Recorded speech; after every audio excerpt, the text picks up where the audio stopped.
Good Friday. Hello. Before I start this recording, I just want to tell you that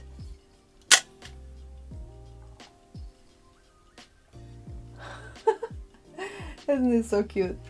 This is a little gift from one of my students.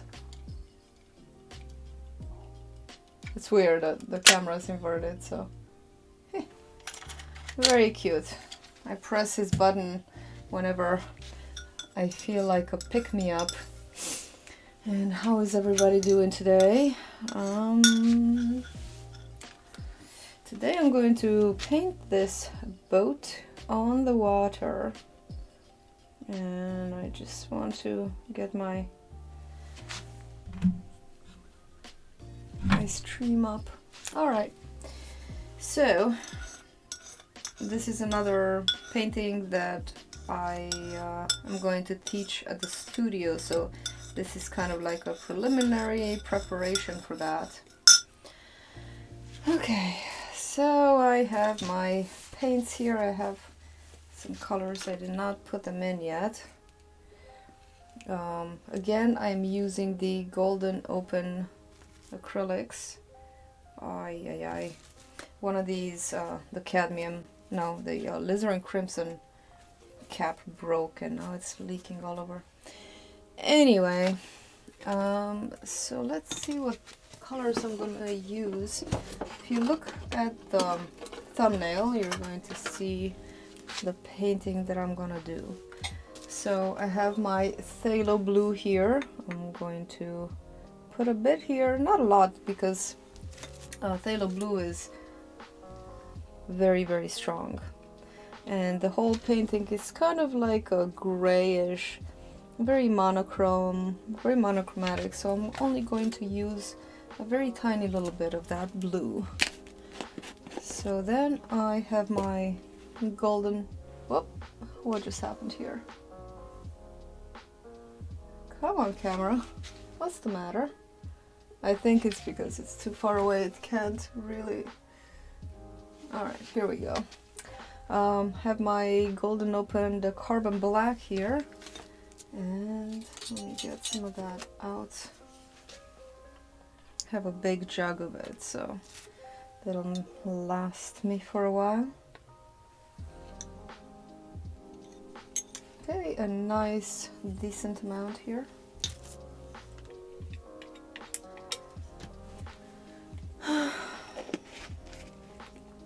It's a nice day here in Pennsylvania. It's rainy, but it's warm. So it's very much like the painting that I'm gonna do, which is also kind of overcast. I find overcast days very calming. Alright, then I have the Golden Open Titanium White. And I'm just gonna grab it right from the cap. And I'm gonna show you my little palette here after I'm all done with organizing my paints.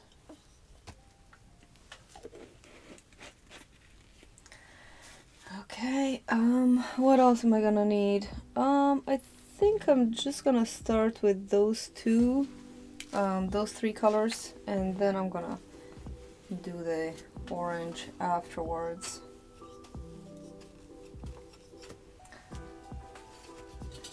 I have the tiniest little palette knife. I think I'm just gonna zoom in just, oh, that was too much. Okay, that's about good. I think maybe.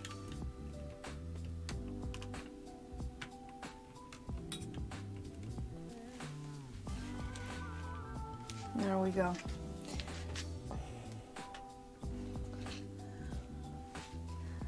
I just dipped my finger in the paint. Okay, so I'm grabbing some white. I'm grabbing some black. I'm gonna make a dark, kind of like a dark gray, and then we can add the white to lighten that up. I'm gonna grab a tiny little bit of phthalo blue. Let's see how much this will change the hue. I'm gonna need a little bit more than that. So this phthalo blue is a green shade, so it's got a little bit of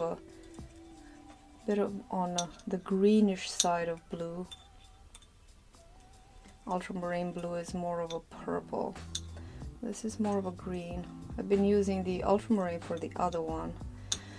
It's a very nice color. It's very similar to what I want, but I want more, so I'm gonna grab some more white, some more black, and a little bit more of the blue, and just mix them right in here.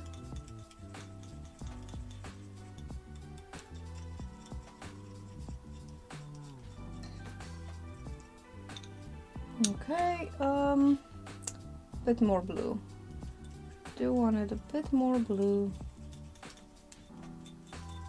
See how strong the phthalo blue is? It really a little bit goes a long way. But if you just add, it's always better to add a little bit at a time. But if you add too little, then it's not going to make much of a difference. So in time you will learn how much you need to add. Okay, let's start with that much, and if we need more, we can always make more. And what I'm gonna do now is I like to kind of sketch the design first before I go into the actual painting, so that I can see my horizon line, I can see all of the elements, and then I can just kind of fill in. So I'm gonna grab some of this off blue, the saturated blue, and mix it with some white. I want to make a light color for the sketching.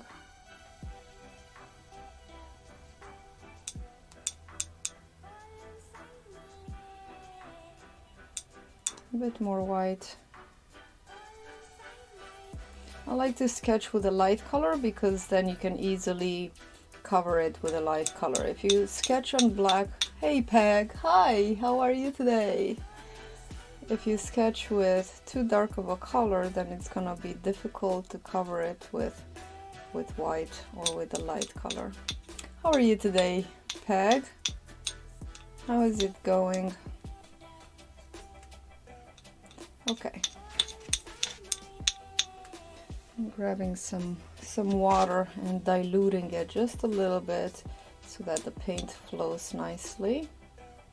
And also, if the paint is diluted, then you can make a much more of a sharp edge with your paintbrush. Okay, so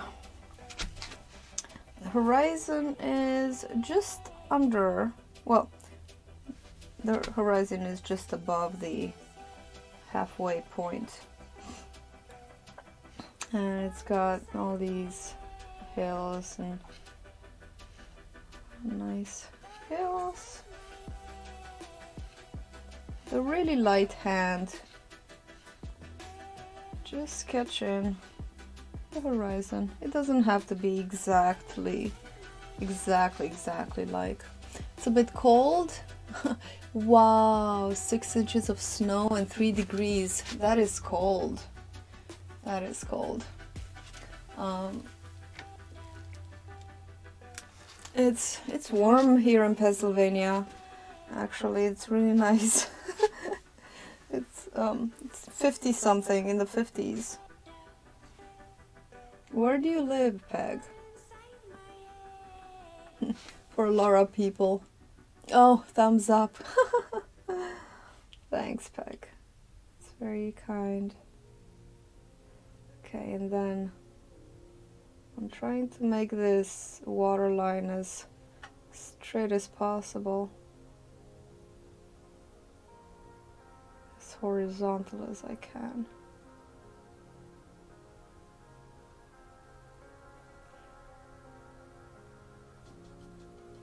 I just want to feather it out so I don't have any globs of paint.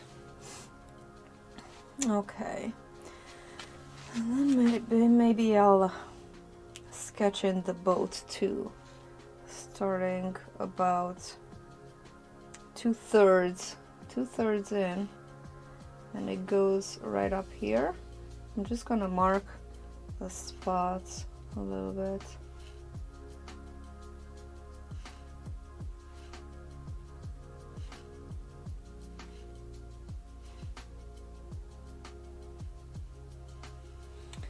You're in Iowa.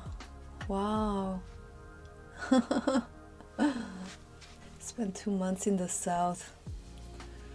Yeah. I didn't know it gets so cold in Iowa.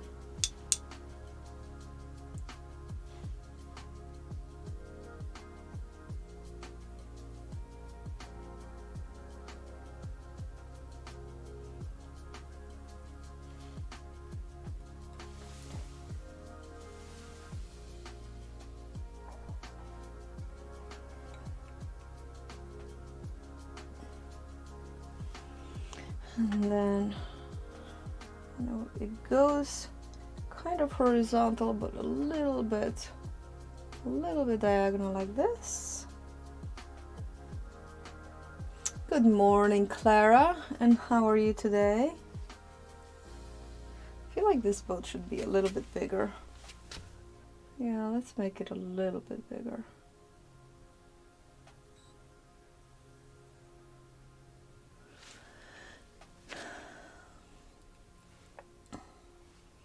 Well, stay warm, Peg. Do you have a fire going? Do you make fires? It didn't get as cold here. We had one day where it was really windy. It was like 6 degrees, but the wind chill factor was a minus something. That was just a couple weeks ago, and now it's just a rainy and warm. I prefer a rainy and warm though. You're doing well. It's cold even there? Wow. Been baking. Oh yeah. The oven does help. I've been having I started making bone broth yesterday, and the soup is still there. The broth is still there, and the stove gives off such a heat. It's nice. So then the reflection is just like an upside down version of the boat. It doesn't have to be exact. This is just to tell us where the things are and such like that. And then we can just start and putting in the background. Maybe I can change to a bigger, I could change to a bigger paintbrush, but let's just use a smaller one. What are you baking good?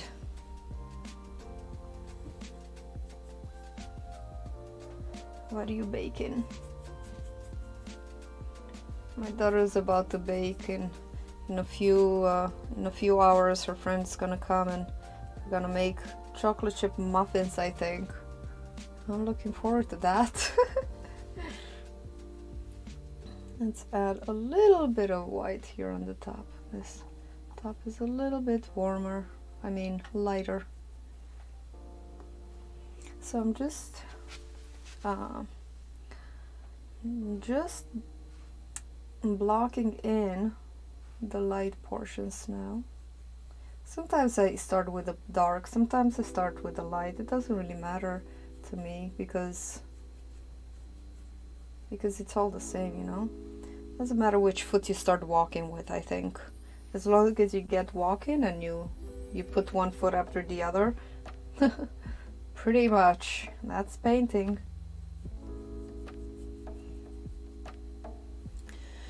Experimenting with a keto bread. Oh, nice. So what ingredients are you using for keto bread? Almond flour. My husband has been doing the low carbing. He started this month, and he's really good when he really puts his mind into it. It can be very disciplined, but when he doesn't, you know, set a goal, then not so good. baked chicken and made a beef bok choy. Is that choy fry? Beefy bok choy. Nice. I think that's what that word is. I don't know, because yeah, stir fry. 4 or 5 pounds of salmon. Wow. Salmon is good. Yeah, I get did you get fresh salmon or did you get frozen? I prefer to get frozen fish, actually. I don't trust fresh fish for some reason. It just smells too fishy. And I'm always afraid that it's gonna go bad before I get the chance to eat it. So then, so I prefer to get a frozen fish. I get, how many pounds? I don't know, I think 3 or 4 pounds of salmon from Costco for about $35. I think it's 3 pounds. Fresh. Never was frozen. It's fishy smelling. Yeah, salmon is like the only fish that I like to eat. I bet that it tastes better when it's fresh.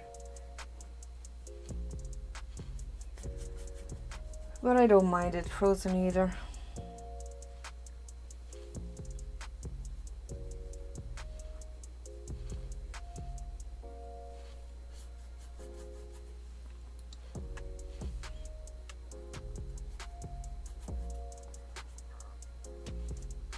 It's really nice to get food from work.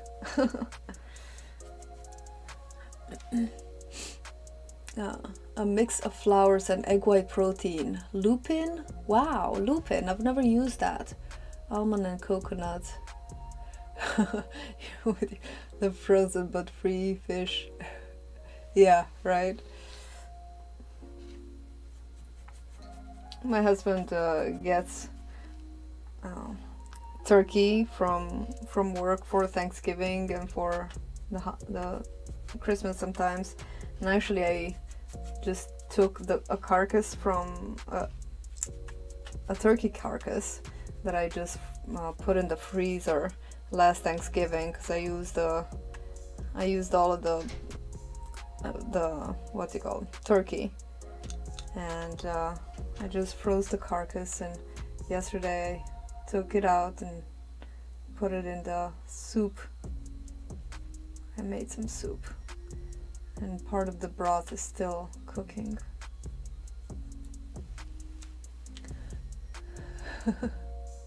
Free fish, fresh fish from the Gulf. Not much fresh. Yeah.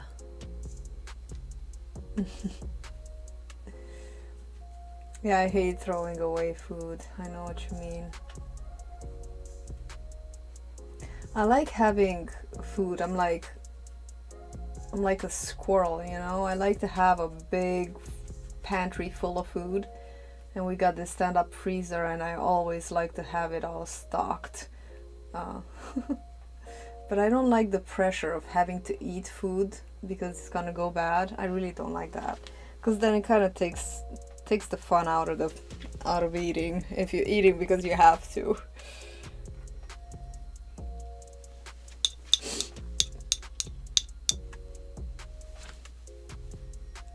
Yeah, me too. I really don't like throwing away food, and I do throw it away sometimes, and it pains me.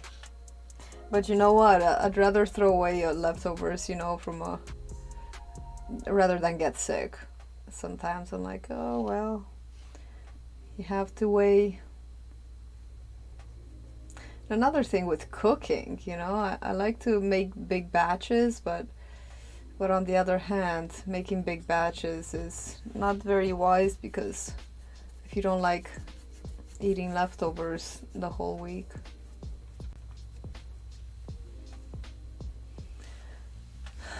Yeah. I do feel makes me feel very good when I save food, when I don't throw it away. When I say, okay, we're eating leftovers tonight and everybody doesn't have a choice.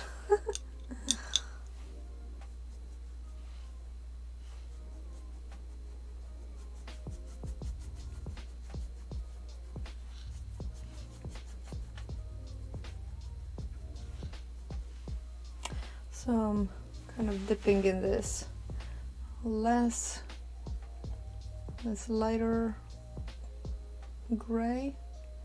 I really like this gray color. And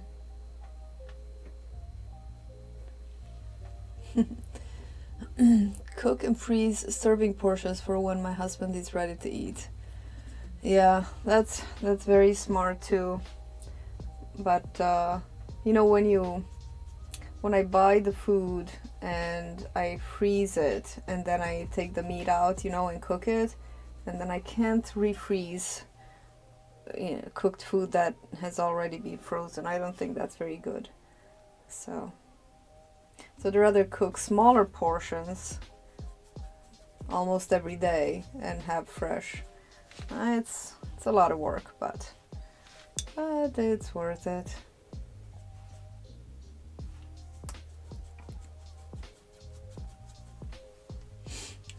Works for us, yeah. Yeah,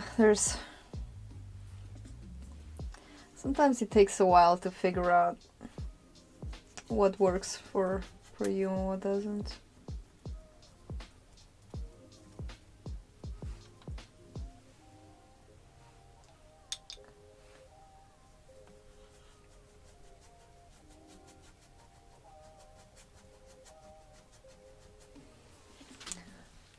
Yeah. Destroy the meat when you defrost and it can be unsafe. Yeah. You don't have enough freezer space? I'm telling you, Clara, if you have a little bit of space in your garage or somewhere, get a stand-up freezer. It's such a game changer. We didn't have enough freezer space too, and everything was always so messy and just thrown in there, and it was very frustrating. We got this stand-up freezer, and it's not even that expensive.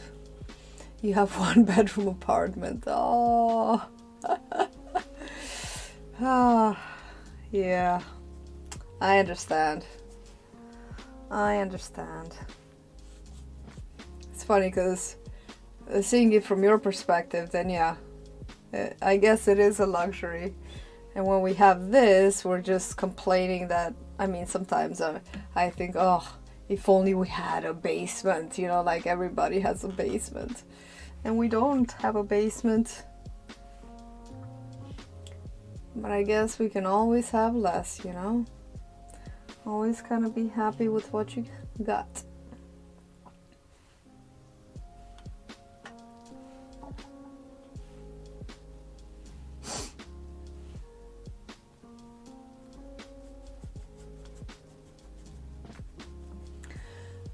You don't have a pantry?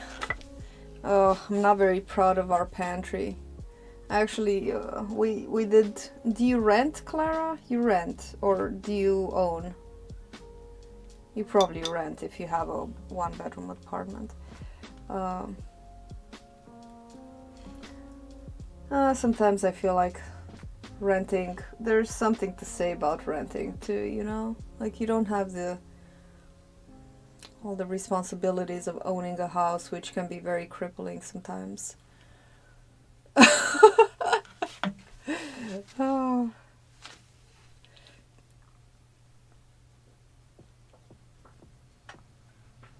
Yeah, but you know, you don't have a kid. If you had a kid, then you would step up your life, maybe.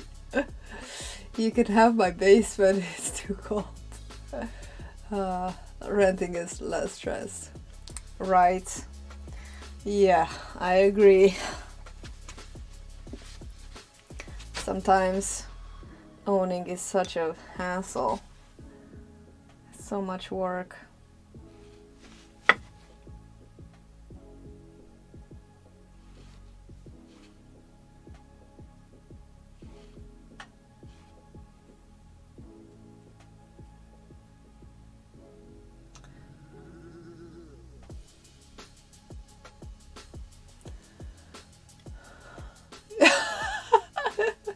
You're just listing the things you don't have. And look at you doing all your art wherever you can, you know? It just goes to show that having stuff doesn't necessarily make you happier. The more you have, the more you think about what you don't have, because you can never have everything. Sometimes having less is more freeing, I think.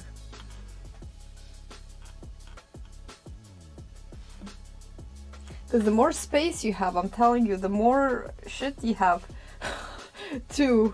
And the more you gather, you know, the less space you have. So sometimes it's liberating to have less. I think it's work, but then there's equity. Yeah.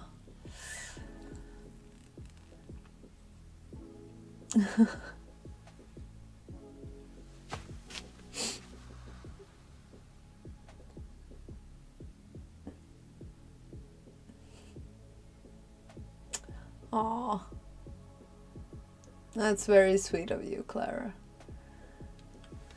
Yes, there's so much anxiety about the things you own that end up owning you. Things you own end up owning you.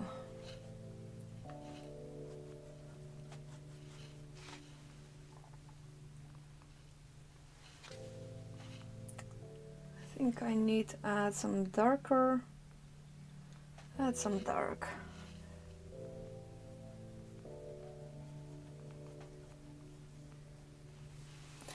And some water.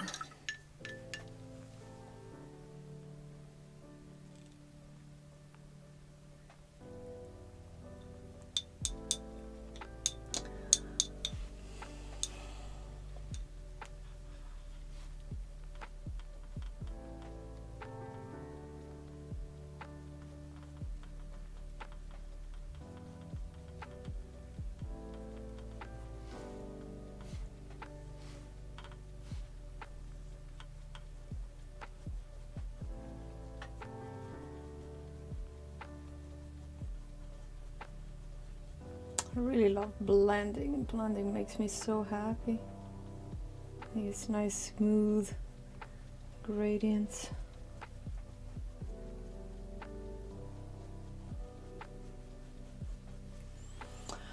The stock market.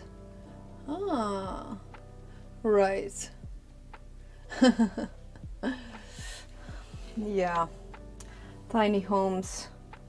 Tiny homes.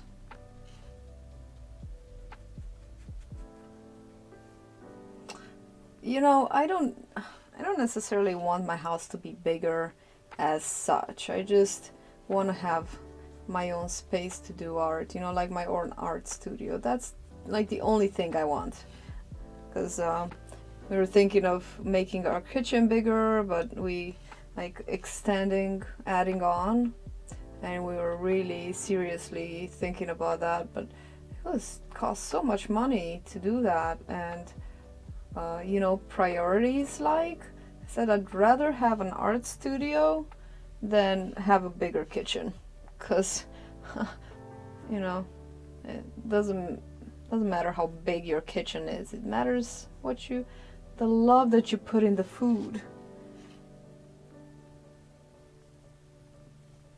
But I do need space for my art. A small home on a lake or a river, yeah.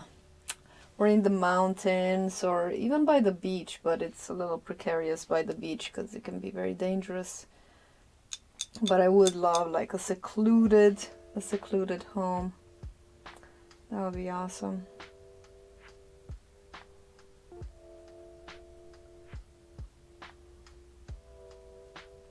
It's interesting.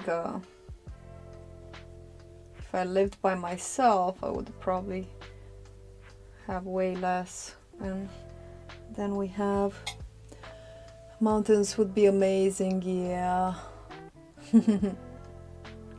Home by the water.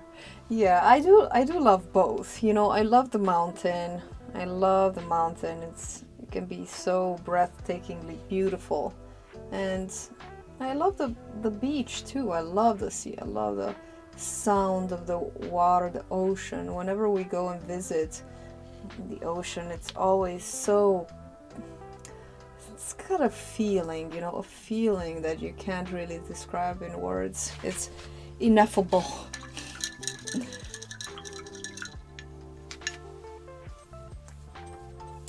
It's like a strange independence, strange strength, or I don't know how to describe it.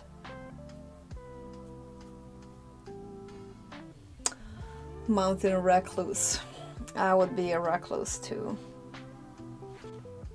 It's weird to say that with the lives that we lead, but if somebody, you know, Zoltar would tell me that I can choose whether to be, you know, like a famous superstar or to be a recluse, I'll probably choose the recluse part. The recluse dream.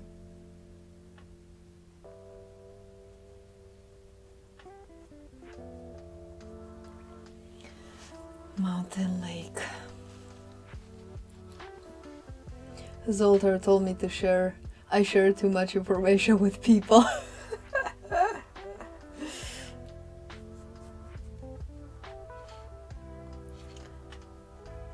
That's okay. You know, what is too much information anyway?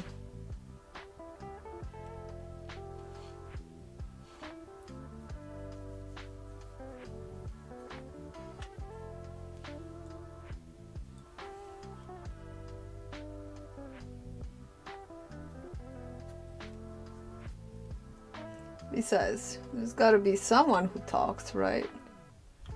There's enough people who don't share information.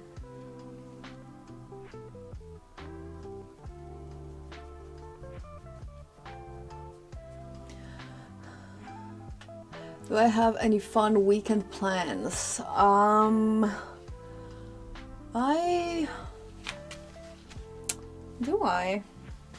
don't think so.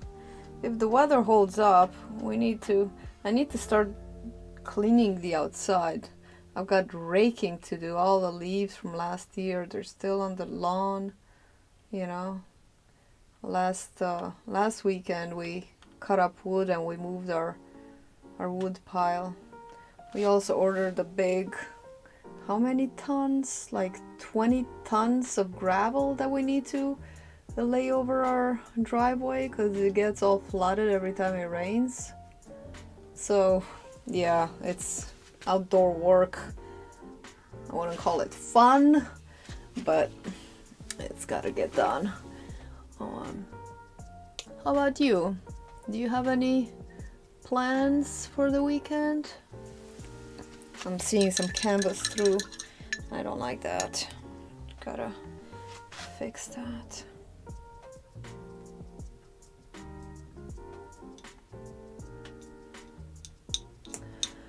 No plans.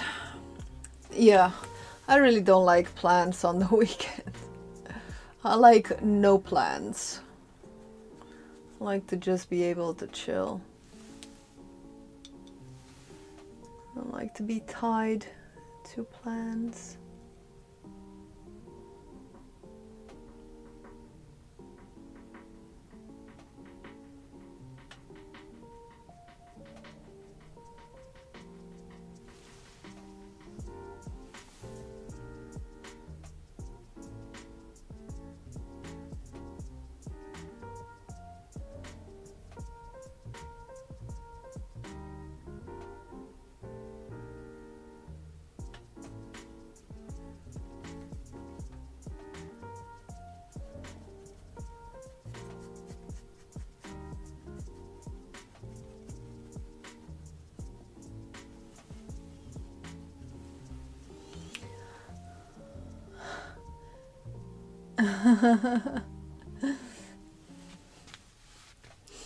All your information is out there already. Otto was listening to you. Alexa.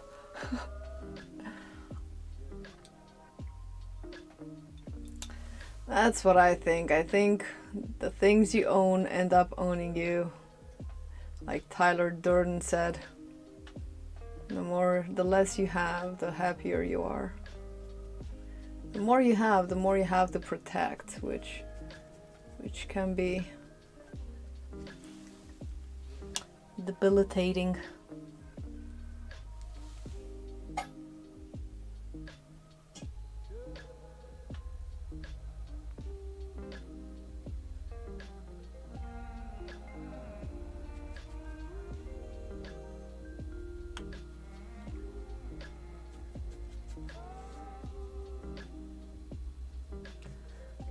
Should have used a bigger brush. Just a little bit more light up there.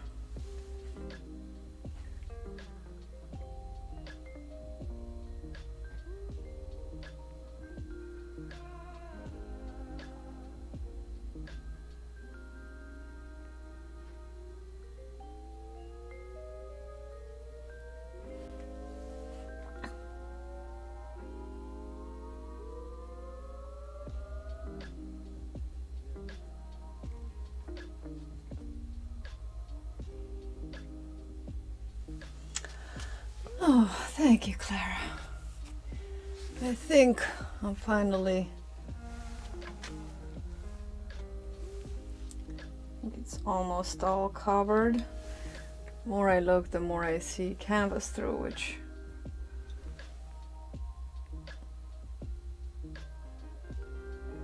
or maybe it's the way the light is shining off of this glossy paint. But I think I'm done with the sky. Let's go ahead and do those beautiful rolling hills. I think first I'm just gonna take a little break and take a sip of my tea. I have a nice a nice yogi wisdom today. It says, the brightness of your being is generated from within. It's very, very philosophical. Spiritual. Good tea. Okay, let's see. So I have a really light. Let me mix some more of this light gray color.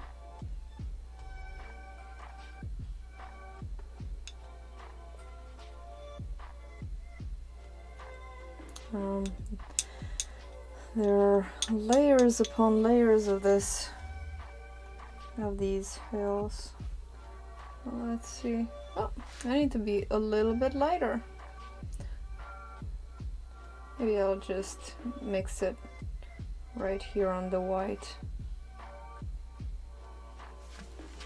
Hello, Steve. Hi, Steve. How are you doing this fine day?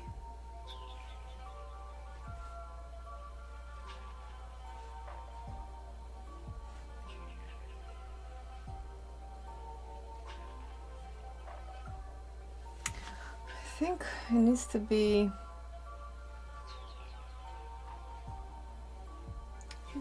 a little bit lighter too, actually.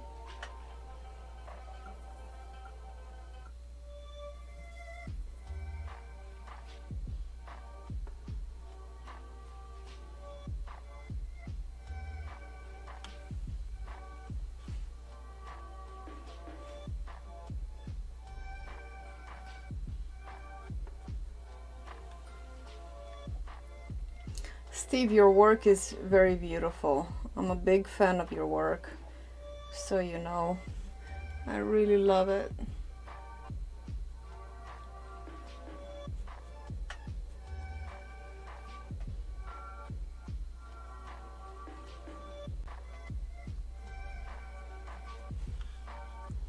I don't know if Clara, you follow Steve. Painting along on your own project, is that the word?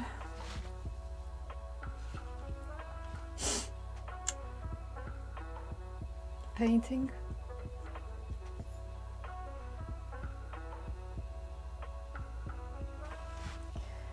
Okay, next hill will be a little bit darker. So what are you working on today, Steve?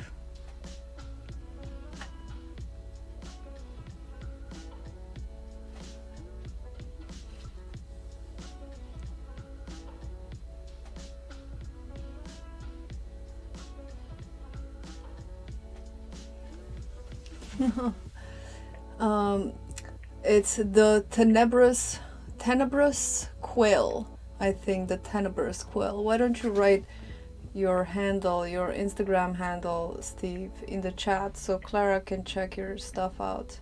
And Peg, are you on Instagram, Peg? I don't know if I've seen you there.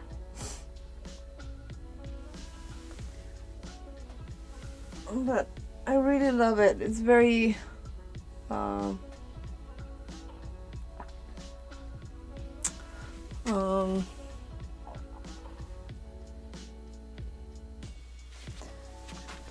it'll come to me.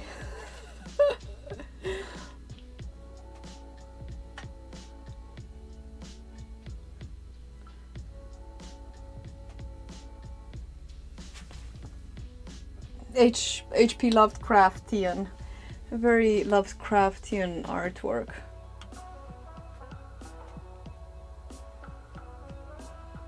Mythical.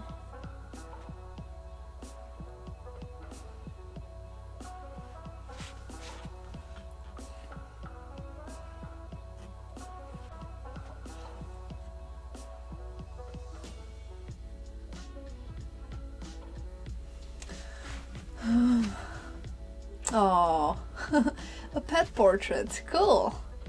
Something a little bit different.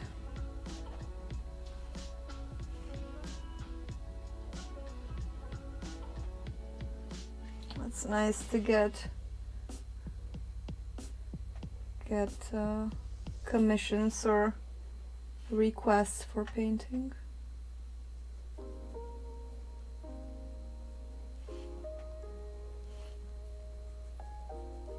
So the top of this mountain is nice and dark, and then I'm gonna start adding the white on the bottom and lighten it up because there's mist.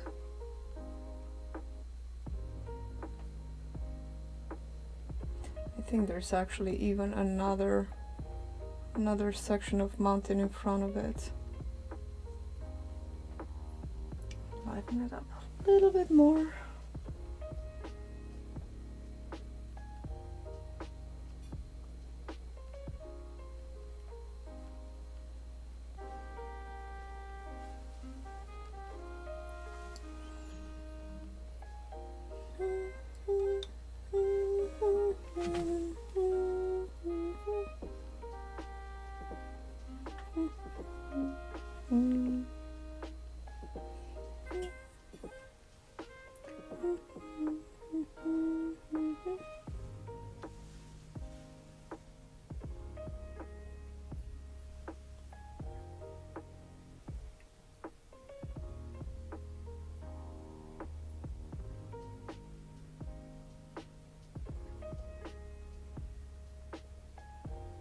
I really love these paints, man. I really do.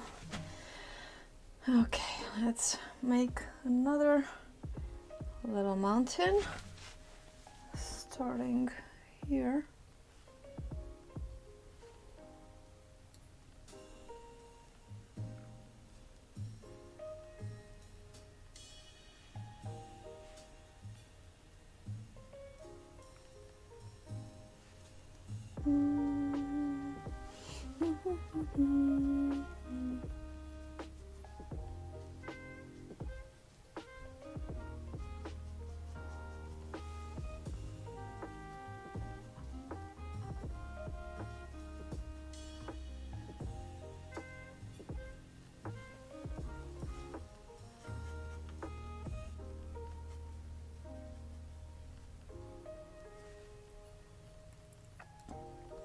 This one is a little less misty, But I do like to add a little bit of mist anyway.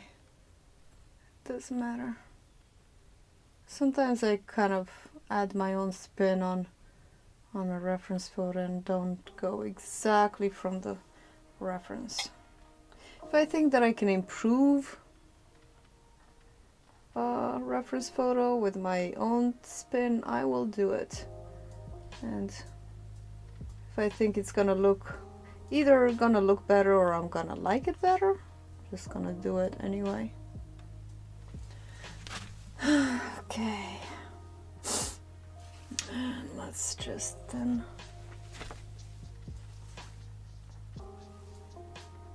finish this one.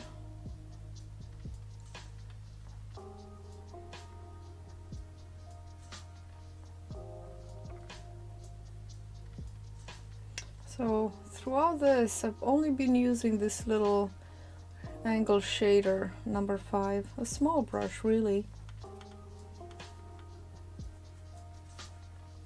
I think maybe I could have used a bigger brush for the sky, but sometimes I think I can control it better with a smaller brush and micromanage it.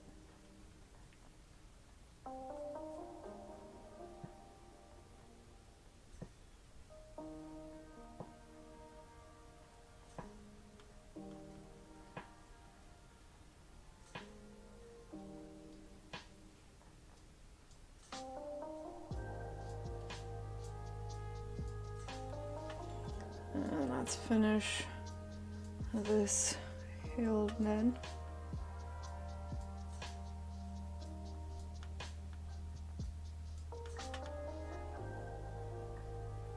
There, now we have some nice rolling hills.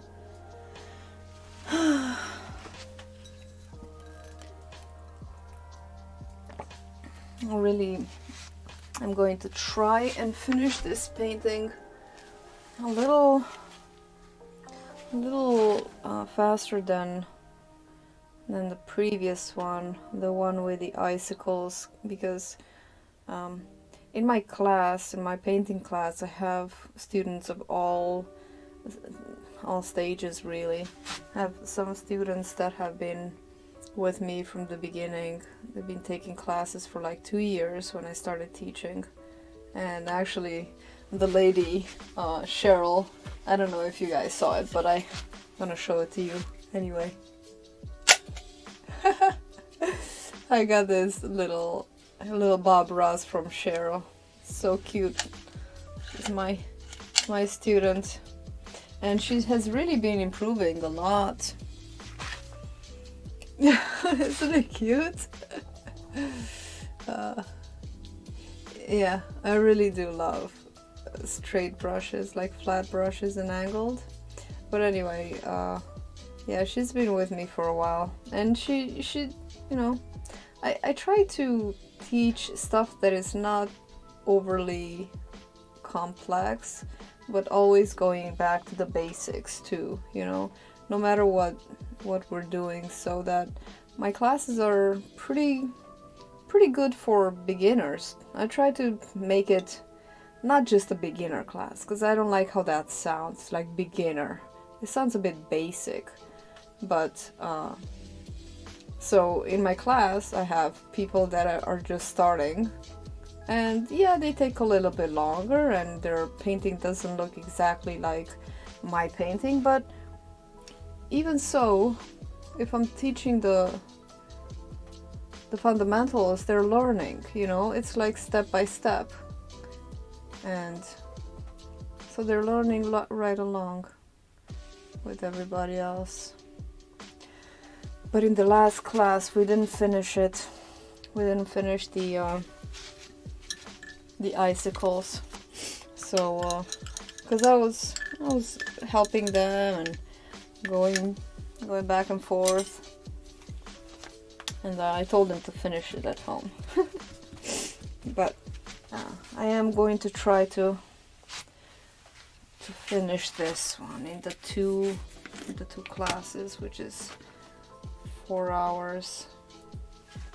because they're also mixing the paints, you know, and mixing paints is a skill set on its own. So every single time we're mixing paints. Okay, now I'm going to a bigger brush, and I'm not even using fancy brushes, just very basic brushes.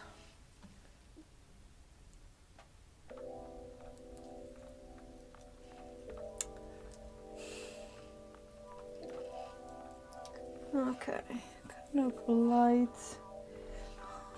but it needs to be a little lighter than the hills. So all the time, you know, like the most thing that I say is always look at your reference and compare. It's always good to compare the shapes, compare the space between, like assess the space between objects, and compare the colors and the lightness. It's really the skill of observation. That's what art is all about, I think. Just observing.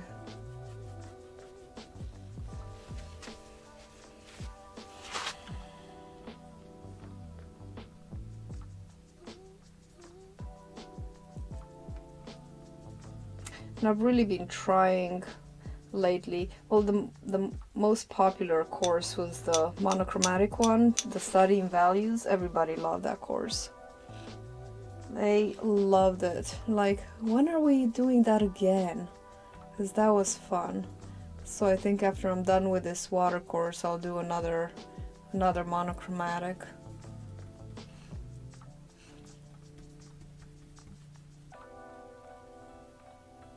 It was also much easier, but I am trying to keep it monochromatic. Even in this one, it's not that colorful. Aside from the boat adds a contrast, like a little bit of a complementary kick, a little bit of a contrast. But aside from that, it's pretty monochromatic.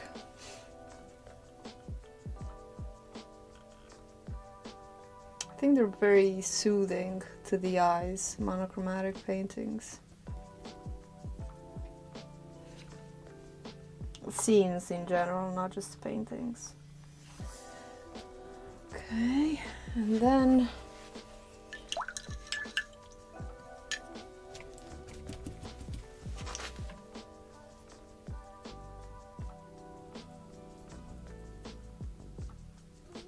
and it's almost white. We're going to a very light, which is interesting, because how do the clouds not get reflected in the water?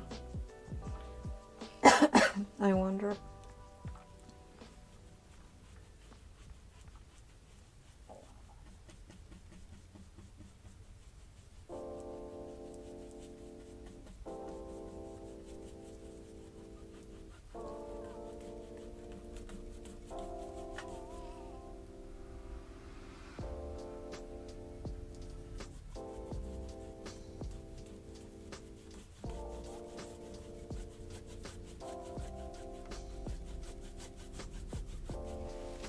I need more white.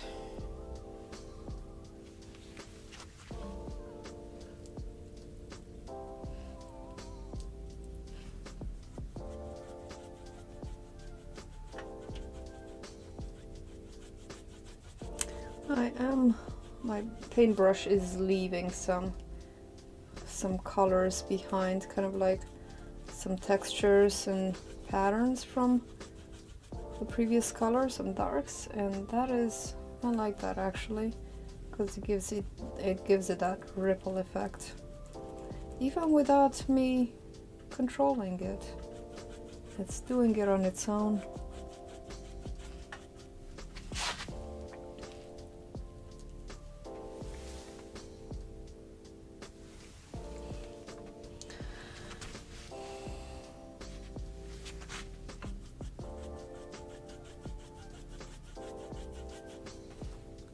really could have made this boat a little bit bigger. Oh, it's okay.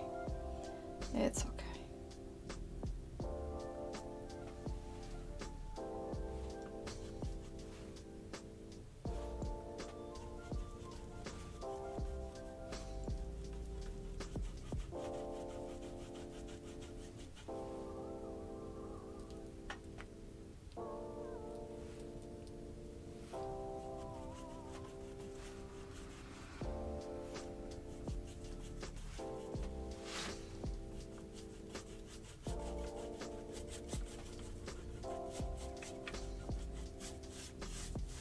When I push the paintbrush ferrule in the canvas, then I can leave those darker patterns behind. Let me grab just a little bit of this color. There's a little bit of dark color up here.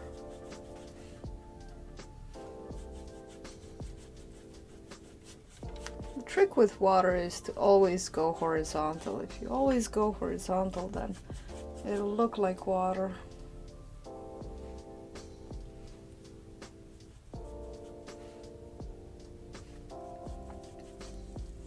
And I'm just going to kind of cover my outline here. Hi, Jiwa Kopi. Okay, Peg. Good. Have a wonderful day and have a wonderful weekend, Peg. And enjoy pushing snow. To be honest, I actually miss shoveling snow. I used to love doing that. I was deprived from that this whole year. There was no snow. But enjoy it. I hope you do. It's good for the body.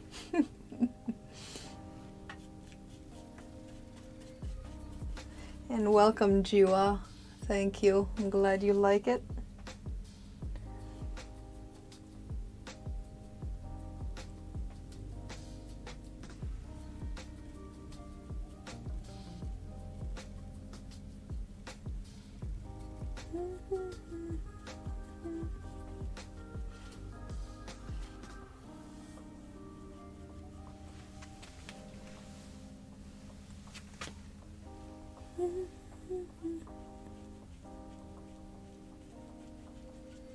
I'm trying to make sure that I've got everything covered. I'm grabbing some more paint.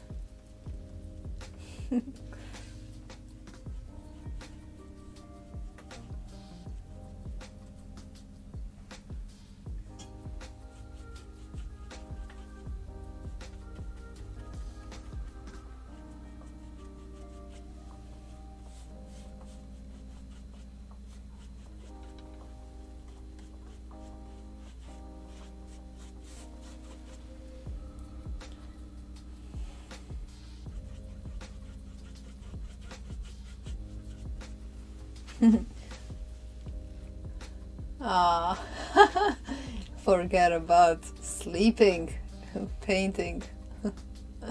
Ah, thanks. It's nice chill music. Maybe you can still fall asleep.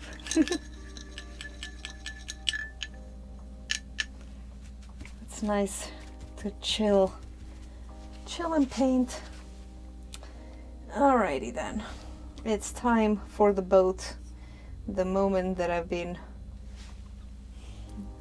procrastinating. No, not procrastinating. What am I talking about? All right, so let's do this. I'm going to need, so this boat is orange, right? So I'm gonna need some cad red. I really love the pop of color that this boat gives this whole painting. Then I have cad yellow, medium, and white. Okay, let me put the red in here and I'm gonna put the yellow in here. And let's see, I'm gonna need some white because these colors are a little bit transparent. Okay, so I need to make a light orange, so I'm gonna add some of the red to the yellow, making a light orange, and then I'm going to need to make a dark orange. It's kind of like a rust color. And I think I put too much red. I'm gonna need to add more yellow.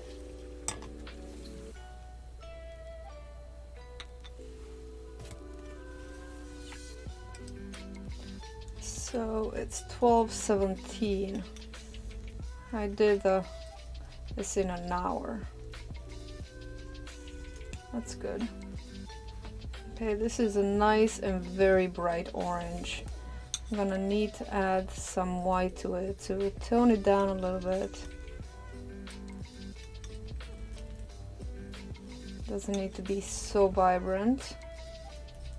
Just a little bit of white. It's gonna make it a little lighter and less vibrant.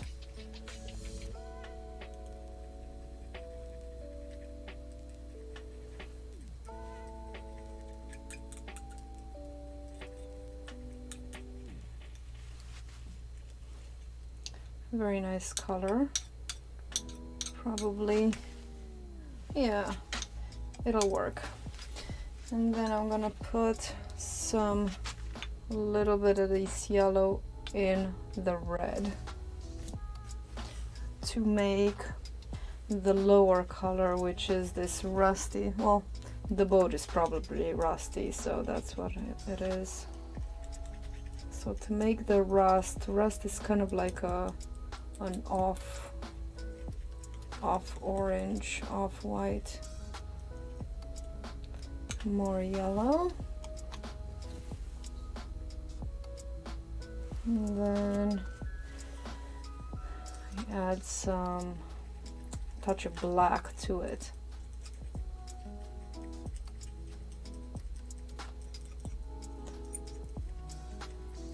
Which is good because I have some black right here. Right here, a touch of black. A very little bit. See how it changed it?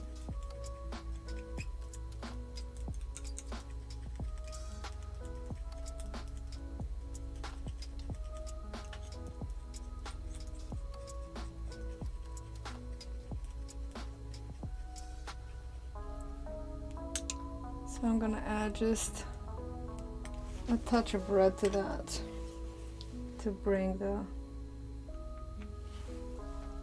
red back in. Mixing color is a lot of back and forth, but we're only using a little bit of a color at a time, so we're not going to end up with too much color. Okay, that's a nice rust color. That's good.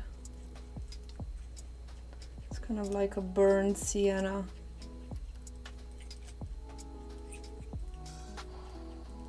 That's what it is.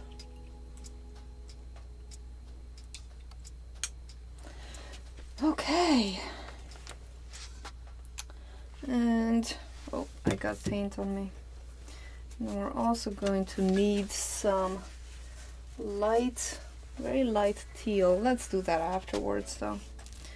The inside of the boat is very light blue.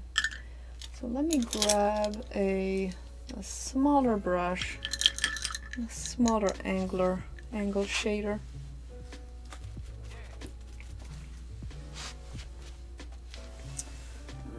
Zoom in this boat.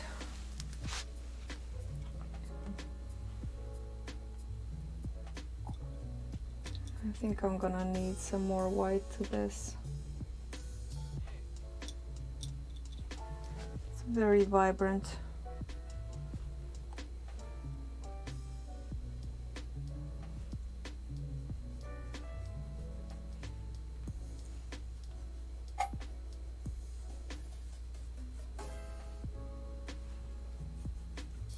We're just laying down the color and then we're adding more white to it.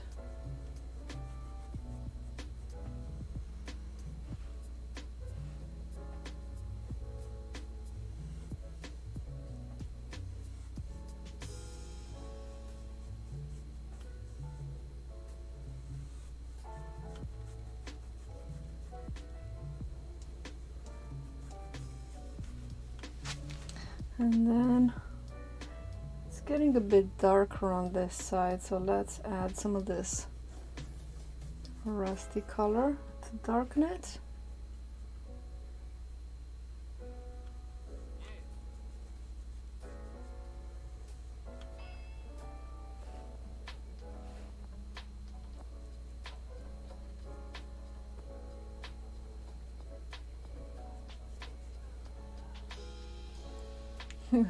Yeah, it is a beautiful pop of color. When I saw this picture, I really did fall in love with it.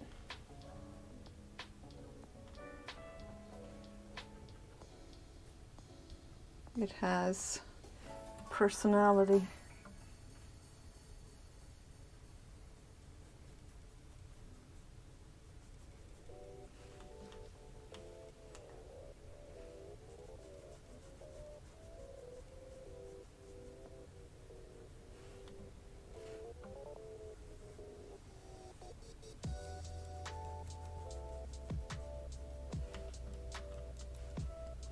And then I'm gonna start adding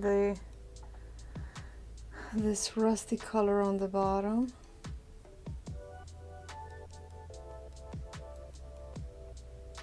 Right underneath the yellow. You can also dab, add some texture.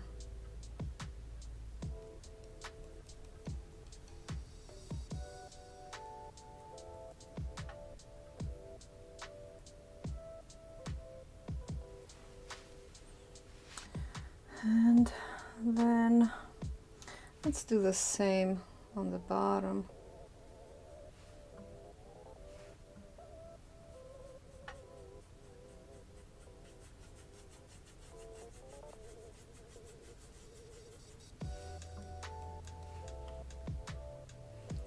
Only a little bit of paint you need.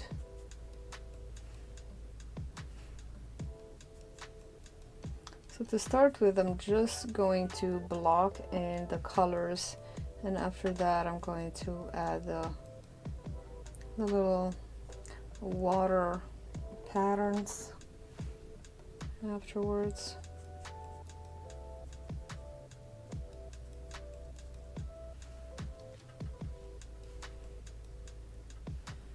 Go a little bit darker on both sides. A wet palette. Yeah, I do have a wet palette. That's all right, no worries. I have this, a big one actually.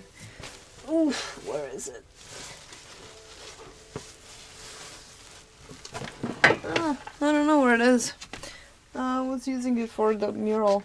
Yeah, I do have a wet palette. I originally they have a sponge and a paper, and you have to keep the sponge wet, but I just never used the whole paint, and it always ended up rotting my sponge. And so I replaced the sponge several times before I kind of got tired of that. And then I just got a glass palette that I keep inside the wet palette because it has a lid. Like, that's the main feature of it. It has a lid and it keeps the paints wet.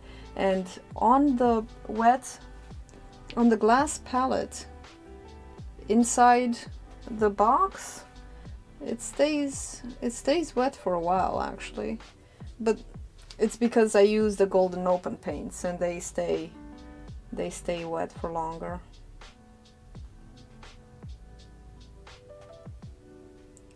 So yeah, that's working for me. But whenever I do just a little painting, I try not to use too much paint and to just use it all at once. It's very much like food leftovers. I hate throwing away paint too. But it inevitably happens.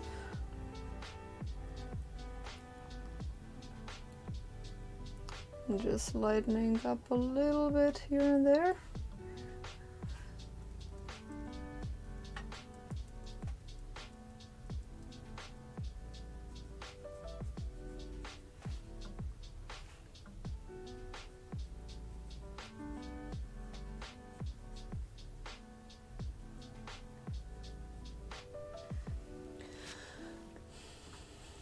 Yeah.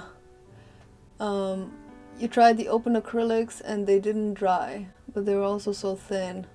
Huh. They didn't work for you? I don't know. I kind of like the consistency of them. See, I made that line when I say I made that sketch, and you can still see the underneath color. Let me just try to add. Yeah, sometimes you do need to add several layers. I think you like gouache, and gouache is very similar to acrylics.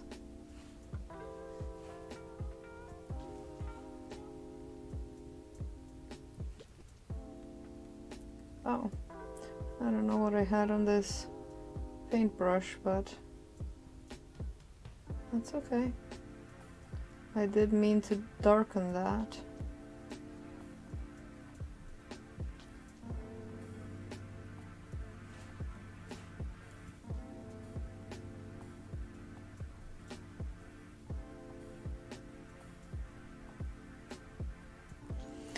Okay, let us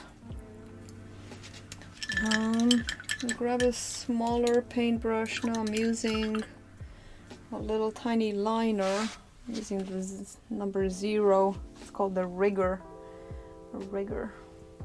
and go right into the black, right into this black. Gouache is similar, fun to use with watercolor. Yeah, gouache is very similar to acrylics.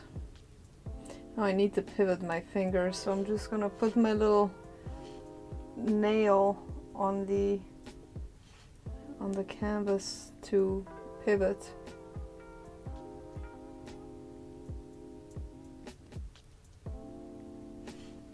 I'm running out of paint. I like that it dries matte, and the gouache that I got the gouache from a subscription box once, and it was so pigmented. I really did love it.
Now we're adding a little bit of body to this boat and making it a little less two-dimensional. It was quite two-dimensional before.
And let's add some nice thick layer of black here. Maybe I can use a bigger brush for that.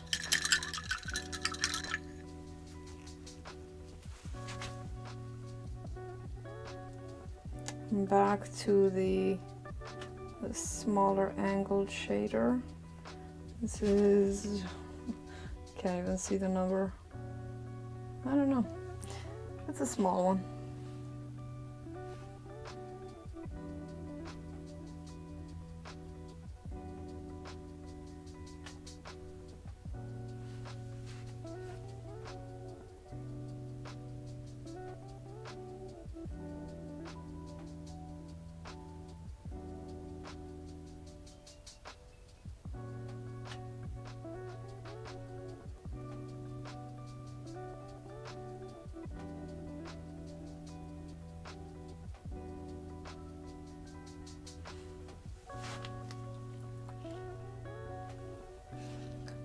Let's do the mirror image.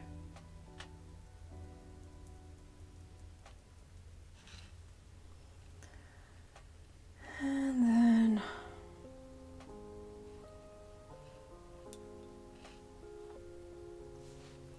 let's see what else. Let's do that little, I don't know what it is. Technical term for this, don't know.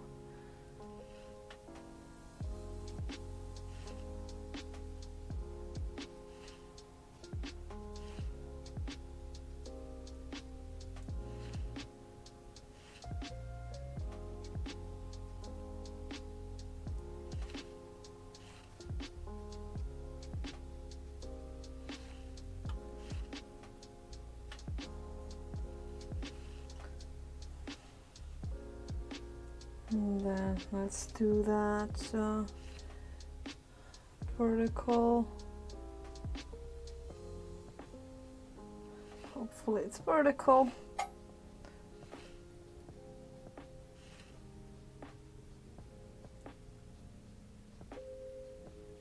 The paint is still wet and it's mixing with the underneath paint a little bit.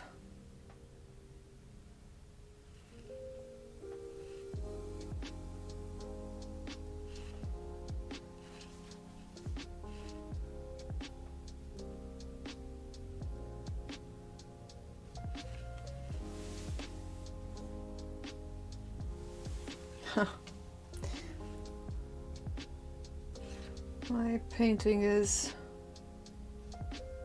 a little bit different.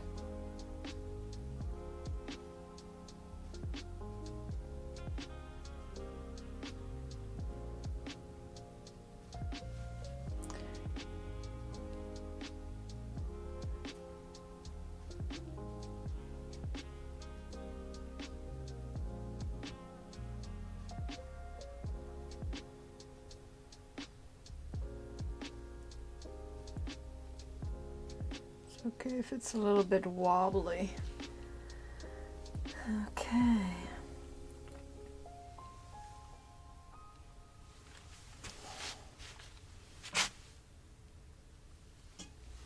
We've got, I don't know what this is here, but it's a thingy. And then there is another thingy here.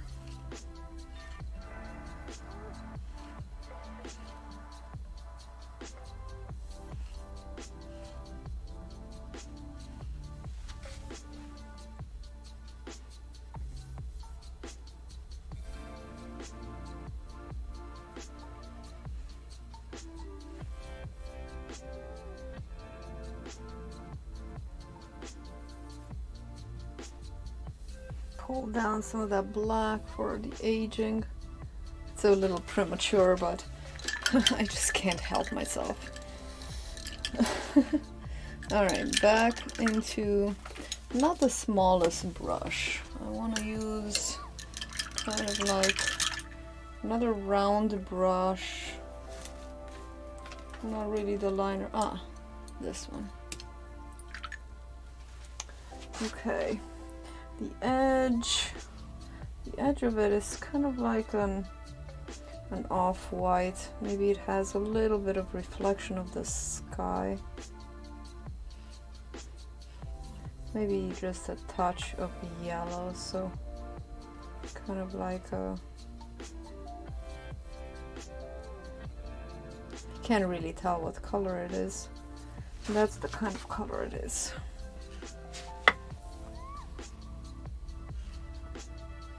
Ah, it's funny because I was painting a boat yesterday too.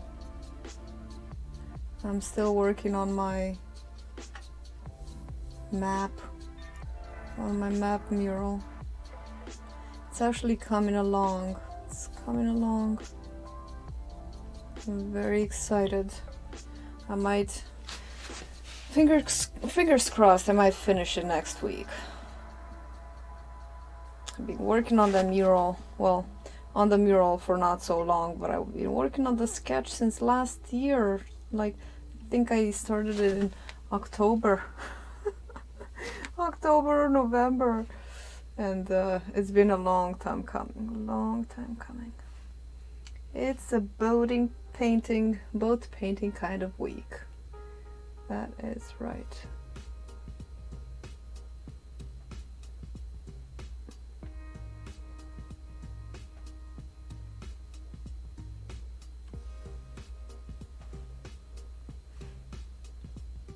I don't know where to put my finger.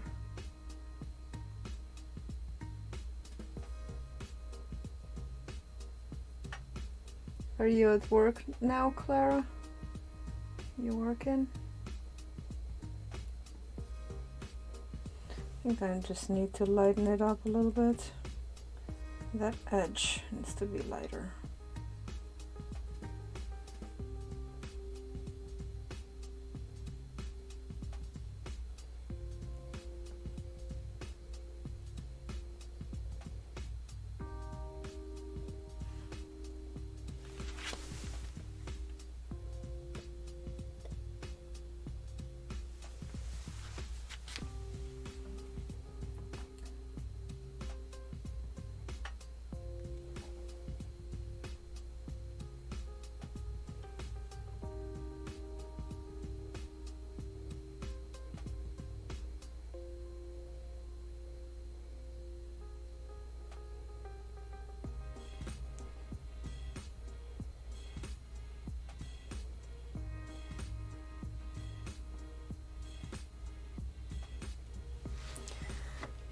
Right, and then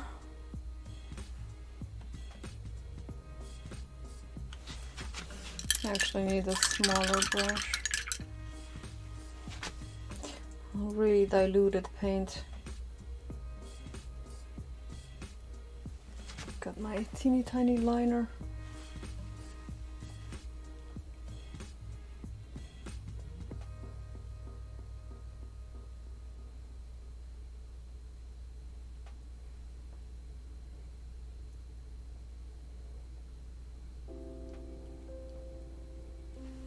Okay, well, let's mix a teeny tiny bit of light blue. This is very kind of like what's it called? Teal, very light aqua. So I don't need a lot of paint, I just need a teeny tiny bit. So I'm mixing the phthalo blue and the tiniest little bit of this orange. It's mostly yellow than orange, and it's still making a really nice teal color. Well, aqua.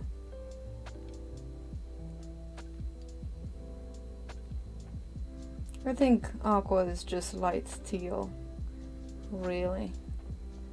Pastel, it's a very pretty color. Actually, I think it didn't even need to be so warm, but I like it warm. I like the aqua. Teal and orange is a pretty combo, yeah. It's a very pretty boat, this. Very pretty boat.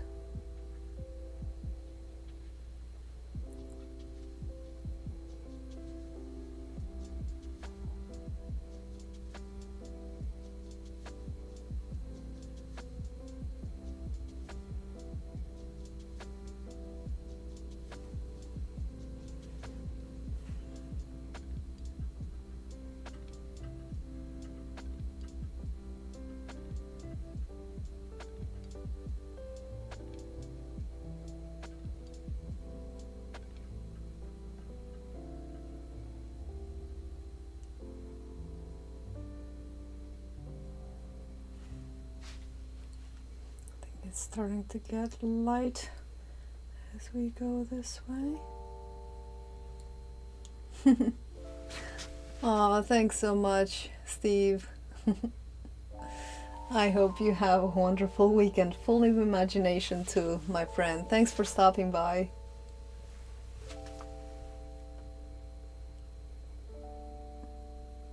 And have a good time painting your dog portrait, your friend's painting.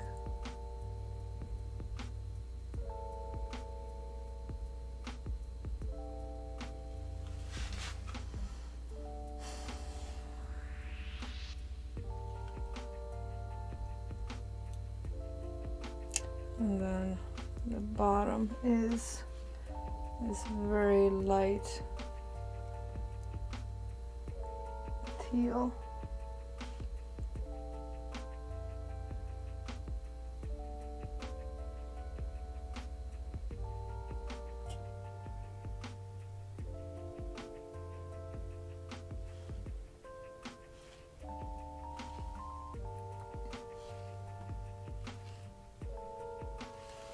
And there is rust on this.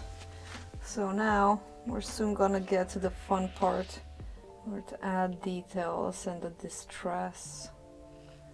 So let's add a little bit. Actually, that rust is a little bit darker, so I'm just gonna grab a little bit of black and darken this rust a little bit. Also some red. Whenever I want to darken it, I add red and black, so I don't really lose a lot of color. I think both went kind of like this, and then just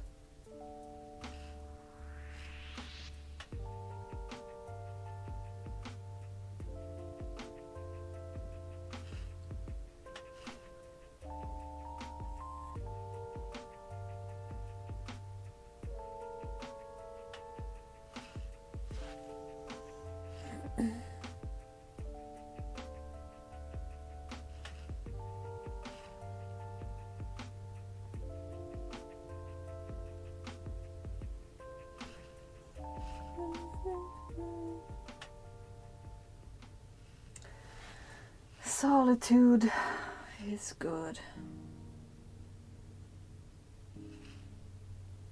Always resets the soul, solitude does.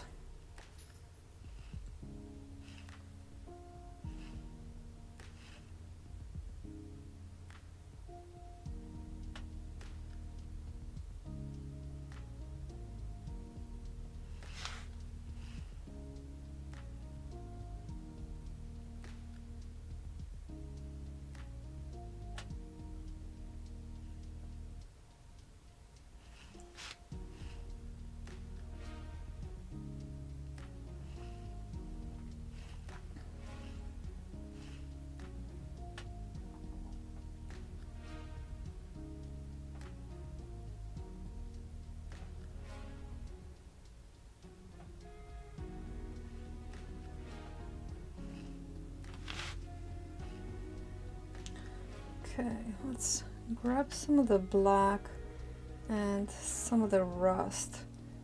I want to darken it quite a bit.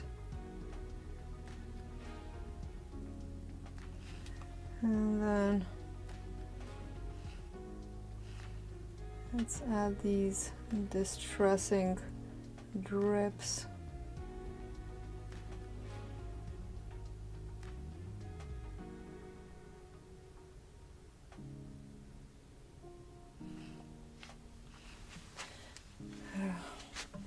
Add some water. Water always helps to the paint flow.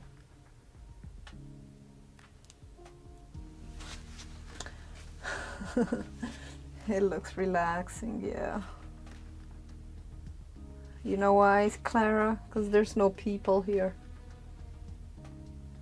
Looks relaxing because there's no people.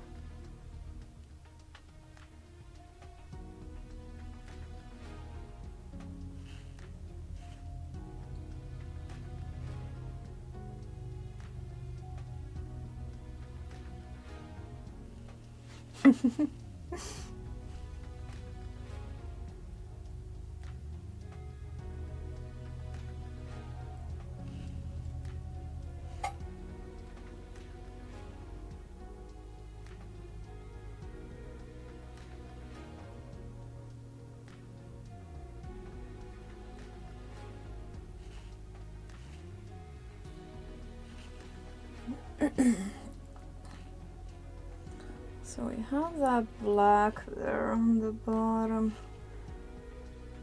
We can raise up the black here and there. We can bring it down too.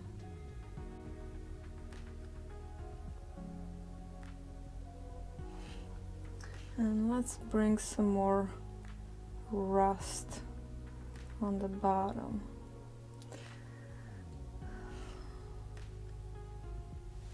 I need more red in that rust. If I darken it, it needs to be redder. Otherwise it becomes too black.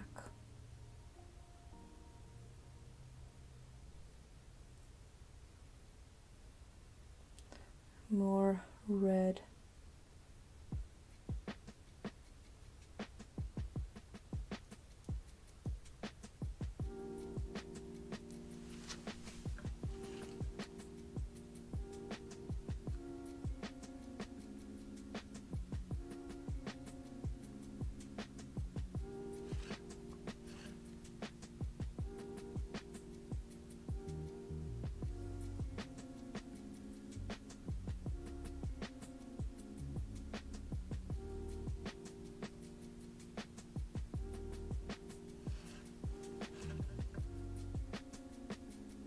It's okay if the black kind of mixes with this rusty color.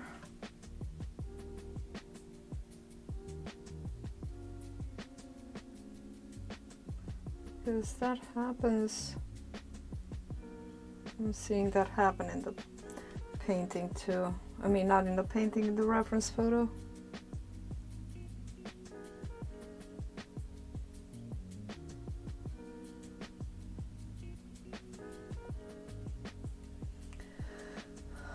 a lot of my pieces deal with reflections. Yeah, I guess I do have a bunch of... Yeah, I do like reflections. Yeah, I think reflections are neat. And water in general. I mean, when you do water, then inevitably you have to deal with reflections.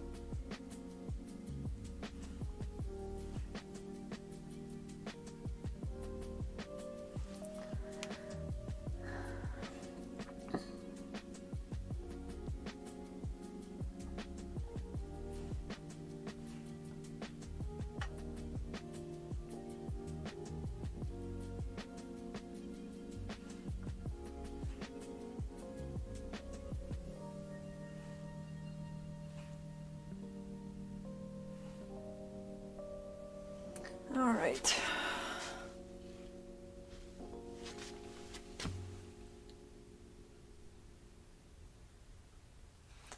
Let me...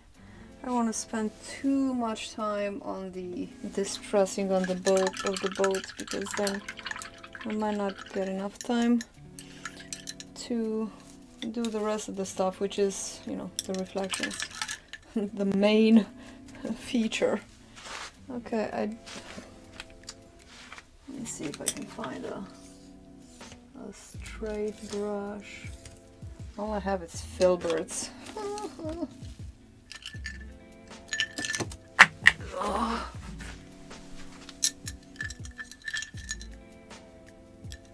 Let me see if this angular shader is thin enough, flat enough for making a line. Yeah, it looks good. Do I find myself drawn to reflections quite a bit? Yeah.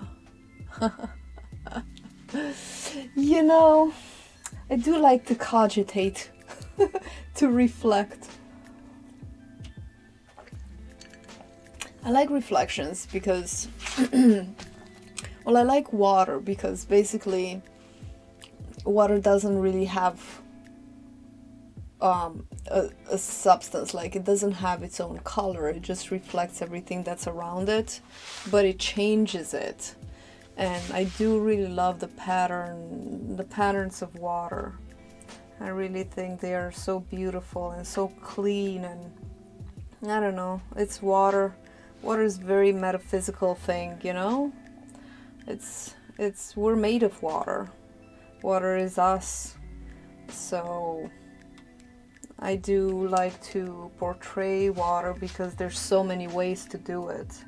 And man, I love when I look at a little dewdrop in the morning, I think it's one of the most magical things. Dewdrops. I think they're so beautiful. And they just reflect everything around them. And you can see in one little dewdrop everything. It's like the whole universe, the whole landscape in a little thing. It's like, how do you get everything in one? Everything everywhere all at once, right? I think it's a spiritual thing, I think, for me, water, in general. Hey, Andy, welcome. Thank you. Water doesn't even have its own shape. Yeah. Yeah, and you know, have you heard of that study of water that scientist Masaru Emoto did with water? And hang on, let me just make this line straight.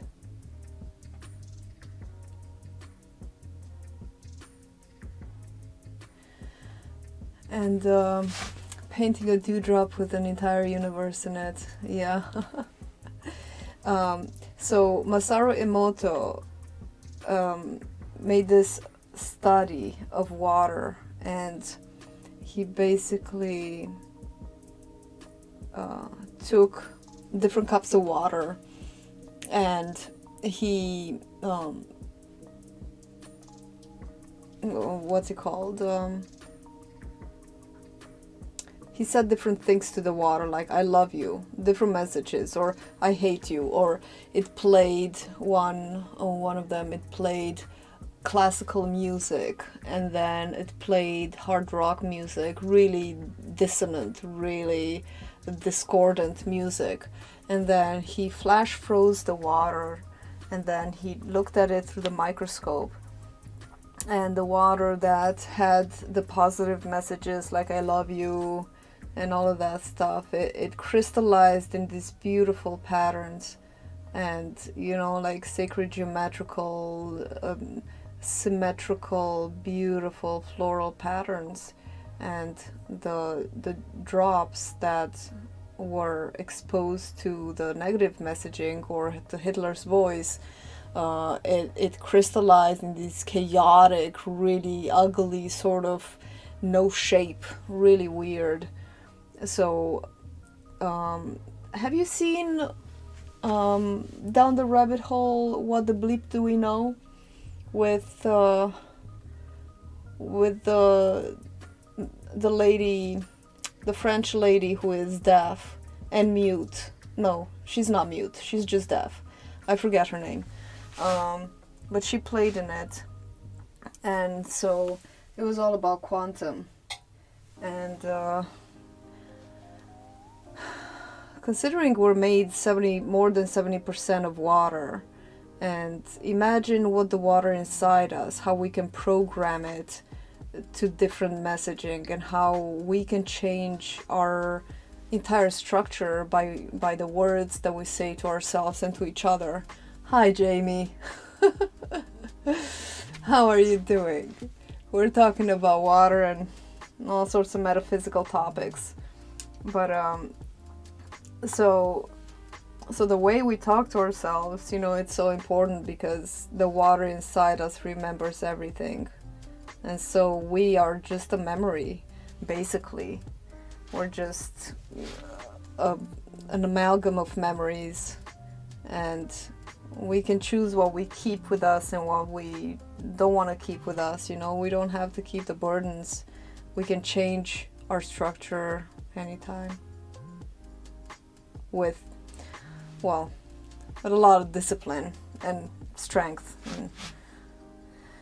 But yeah, I'm very fascinated by these topics.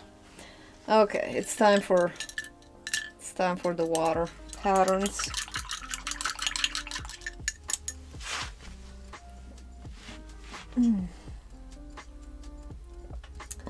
And how are you doing today, Jamie? You're good.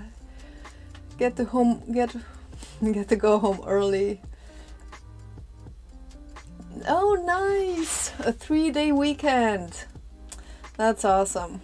Payday is also great. 3-day weekend. And my daughter has a 3-day weekend or a 4-day. I'm not sure. I think it's a 3-day weekend. Yeah, today she's off. She's having her friend over and they're gonna bake muffins. I can't wait. More art supplies. Is that what payday means to you, Clara? Art supplies? It's funny. The funniest thing is that at the holidays, we made our little wish lists to share with family, so that we can actually get something that we want. And I put a whole bunch of art supplies in my wish list, and Sam's like, come on, do you really want art supplies for a gift? Like, what kind of gift is that? Art supplies? Come on. I'm like, yeah, well, what else is there to want? You already have more coming in. You're trying a no-buy. I need to use more of the ones that... Yeah, me too, Andy. I have so many. Over 400 items on your wish list. Oh my gosh. Yeah, I love art supplies, but But then, yeah, I need to use the ones that I have, because I do have a lot. And the thing is that I may put stuff, but then I don't have time to use them. I always have to keep that in mind, that sometimes, even if I put them on the list, it doesn't mean that I'm gonna have time to use them. Who's going? Are you going, Clara? Wait, you're smelling salmon, so that means it's time for lunch. Have a wonderful lunch, Clara. Thanks for stopping by, and have a great weekend. Nice. A nice gift, Jamie. I saw the beautiful bouquet that your husband sent for you at work. Very thoughtful. Very nice.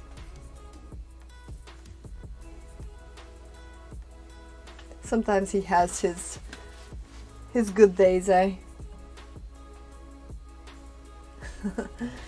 Chicken and cheese quesadilla.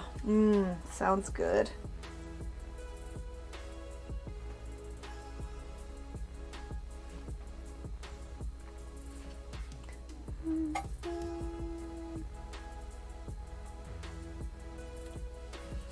A moment here and there. I know.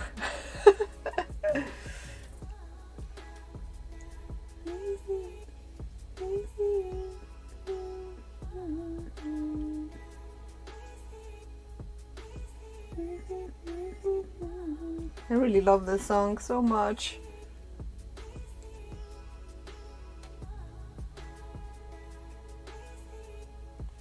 Let me add some black reflections in there.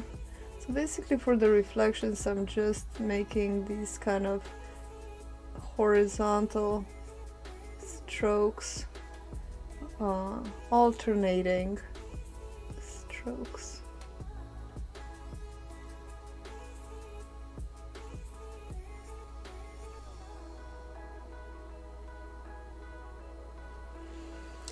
His card had from your loving husband who finally came through for you.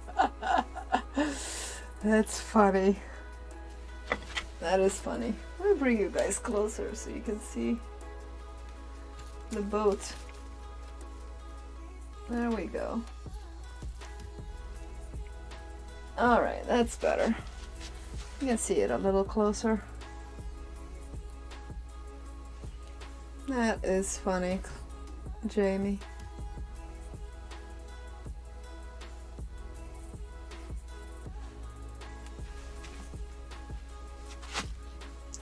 So since I'm using the black, let me just make all the black reflections. Okay. Now basically making little wobbles. Going this way, this one is going this way. I really do love painting reflections because it's fairly easy and it gives such a nice effect. It's not as difficult as you think it is.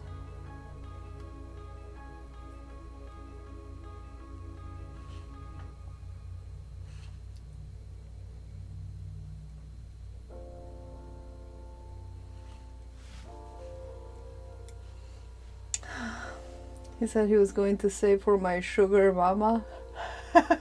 Oh, he found it distasteful. Who asked for his opinion? That's funny.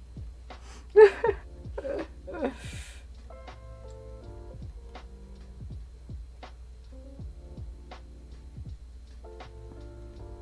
just wobbled. That's funny. Why would he listen to the florist? Gosh.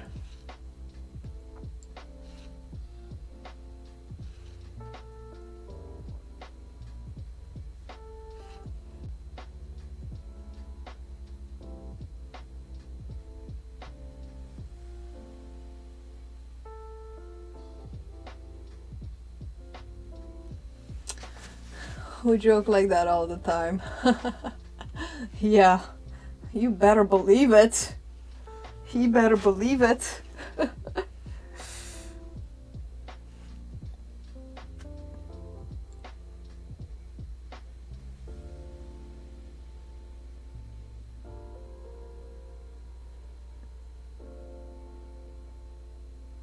Prude florist.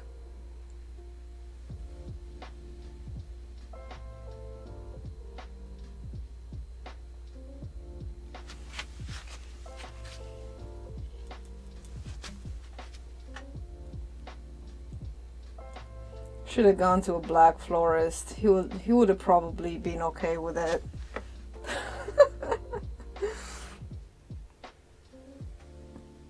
They like that sort of thing, I think. I hope that's not racist to say. Why would it be?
Haven't received a waste of money because they die. Oh, chocolates get eaten and turn to shit. They don't just turn to shit, they turn into your waistline. You know, this year, we didn't even mention that it was Valentine's Day. It was funny. Like, it's like, oh, the day didn't really exist. But last year, I don't even mind, to be honest. I don't really care about, you know, like these little occasions for that people make up. This is the day to celebrate your love. We don't buy into that. But last year he gave me a, I'll show you actually, it was pretty sweet because it's not a rose per se, but it's, I still have it. Hang on.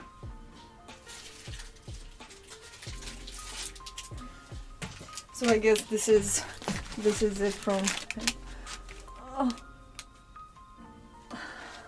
it's in a globe. It's a little rose in a globe. Isn't it cool? And it's still lasting. It's very interesting. It's got these little black drips. Very cool. And I still have it. I'm like, I don't need another one. This one is already taking enough space.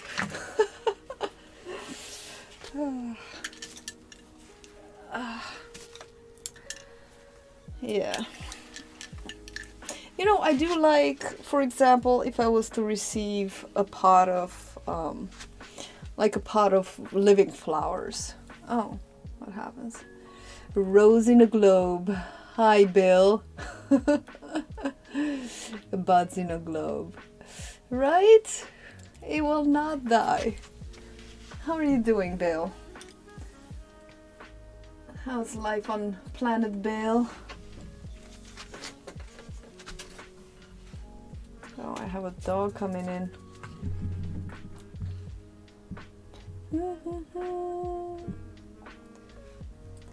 Okay. How was life for Bill today?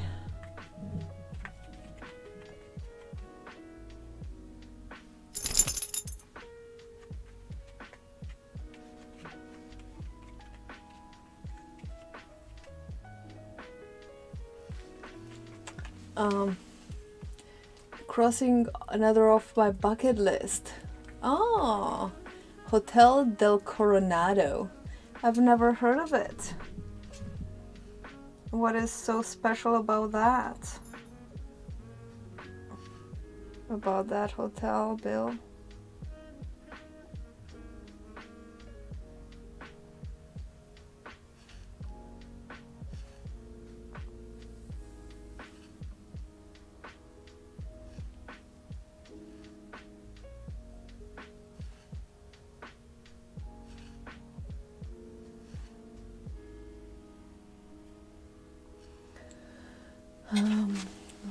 You made Pat the painting Strawberry Shortcake Trifle. Wow.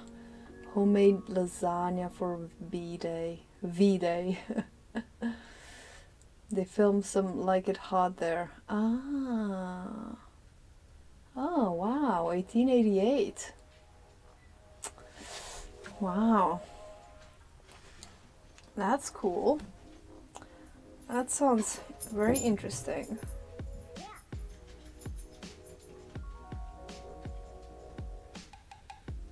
And I think one of the dogs needs to go out. Hey, Amethyst. I think Stanley needs to go out.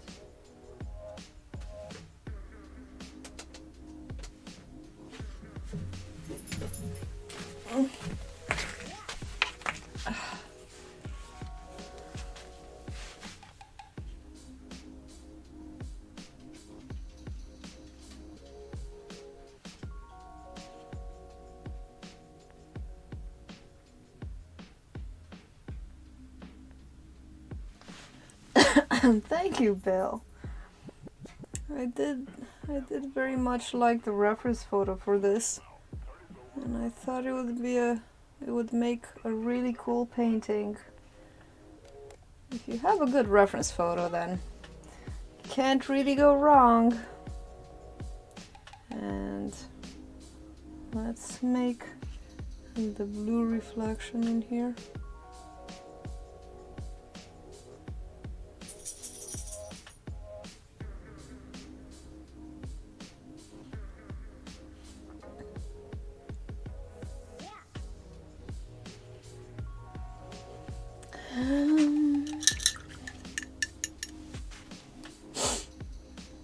Let's see, what color am I gonna choose?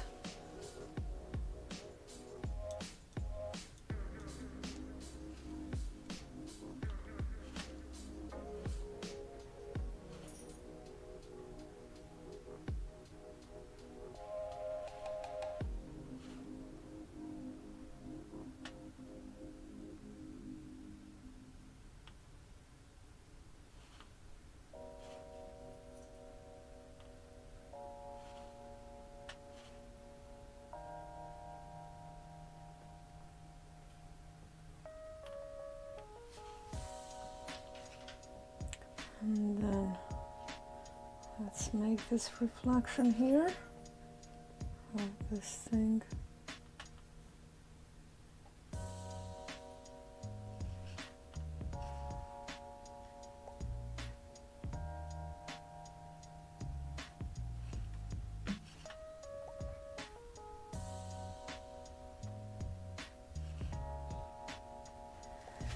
And figured I'd bug you for a few. You have a stove video, Lotus Camp Stove. Wow, nice. You're not bugging me, so sorry to disappoint, Bill. You are welcome to stay however long you like. But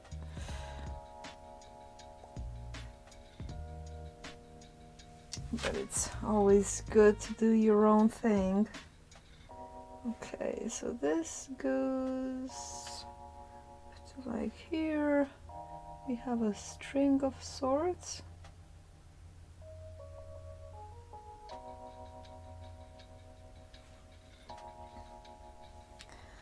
And let's do the reflection for it.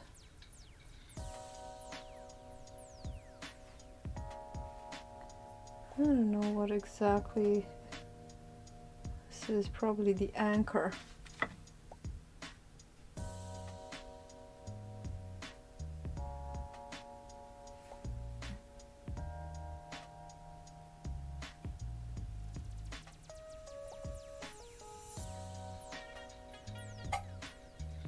doing a little bit of a shadow on the bottom of that string.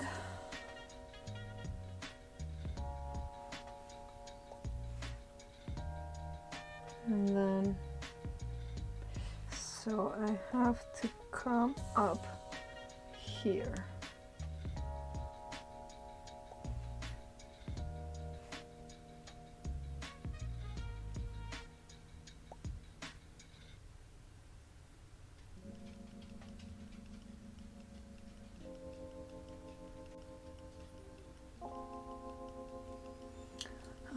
Black cross does look like an anchor. And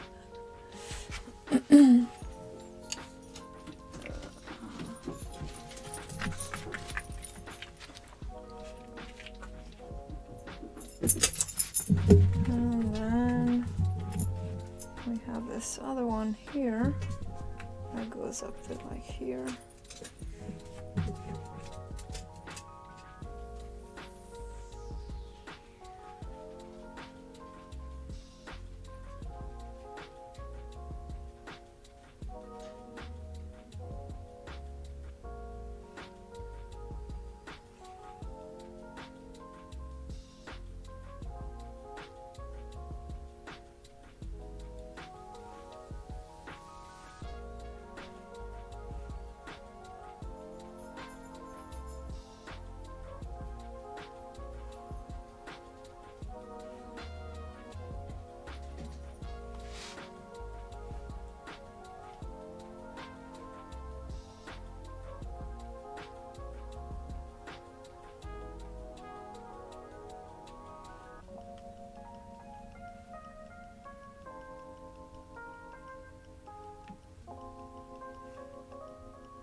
Queldar!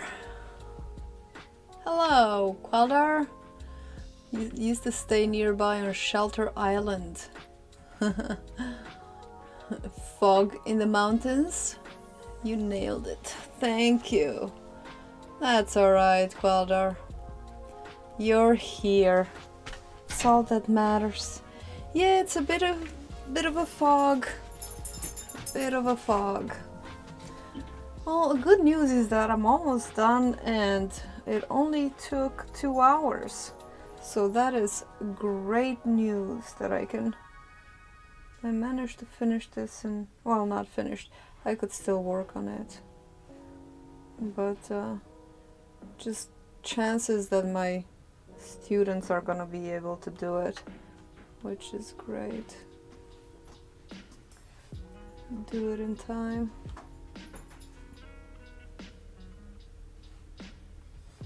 How's your Friday going, Quell?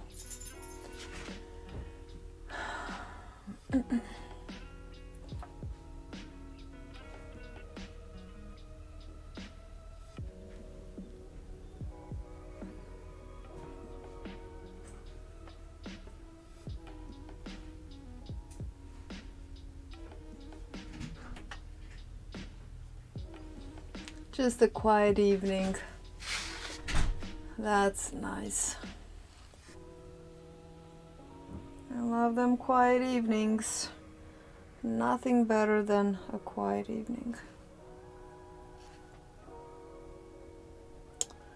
Yeah, it is a foggy evening. I mean, day. Yeah, I like how this painting, this painting kind of correlates with the weather outside. It's kind of like an overcast day here. And last time I was painting frost and it was frozen outside, so it's nice. It's nice.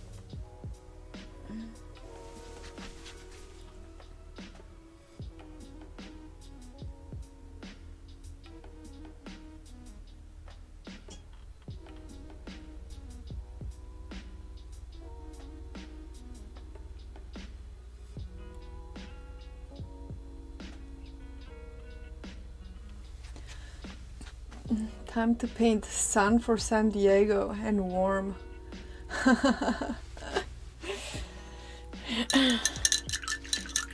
Well, next time I think I'll be painting, I think the dewdrop. So it'll be warm but wet. Warm but wet. And then the following one will be waves on the sea, on the ocean.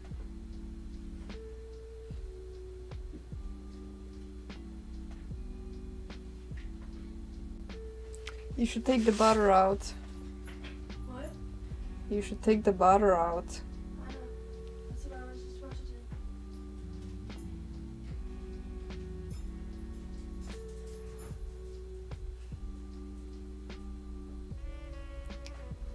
Butter needs to get warm to make muffins.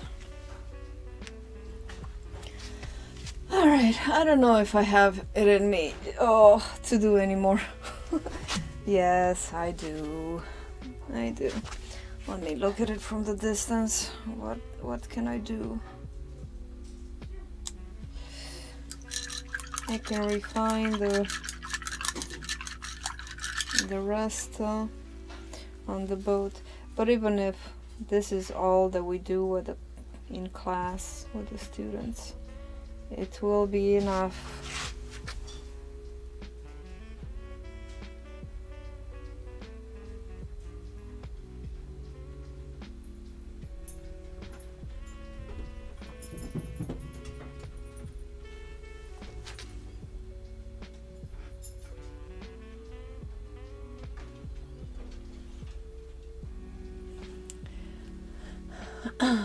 Yeah, I really like it too.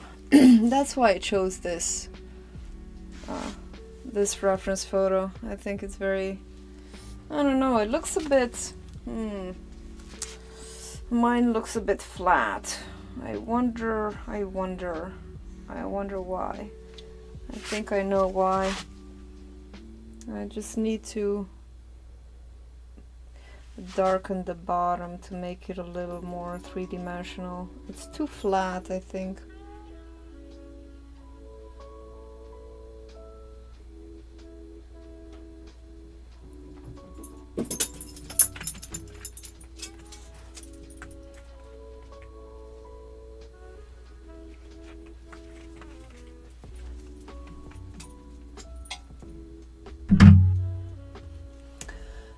I have fine detail in reflection of object, but forward on both other object.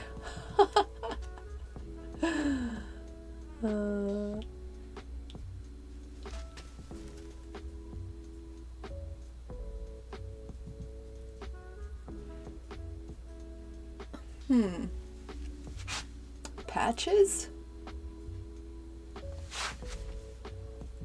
I'm not sure, Bill. I'm not sure what you're trying to say.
push the reflected light on the left side a bit more.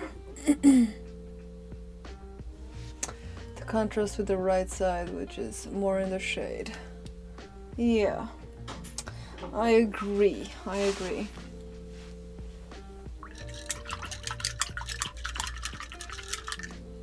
I did add some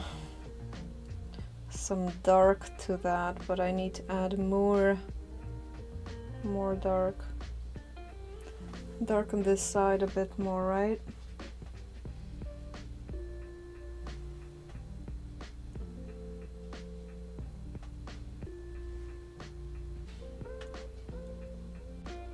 Especially on the top.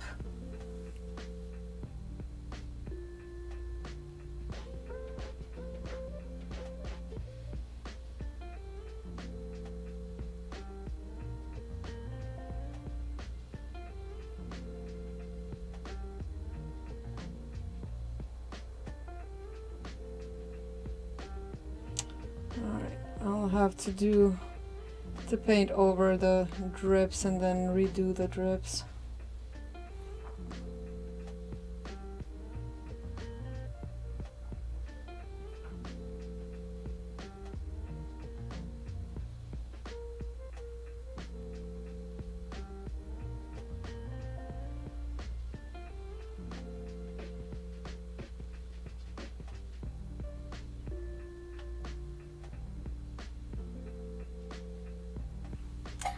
That looks better, I think.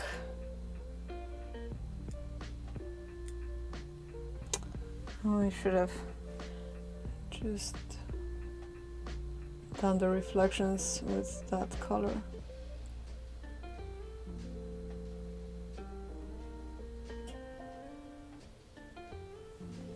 Oh, let's see. Cross thing is in the stern back. Going forward, the top edge in reflection is not as detailed. Shape that looks like a football shaped bumper is not in the reflection. Ah, I see, right here, right? Yeah, I need to do that. Black object towards stern is, look at your reference photo, this. The forward buoy showing reflections. You're throwing all these words at me, Bill. I think right here. Time to clean up and go home. Thank you, Jamie. Have a wonderful weekend as well. Thanks for stopping by. And yes, you're right, Bill. This does need to show up in the reflection here.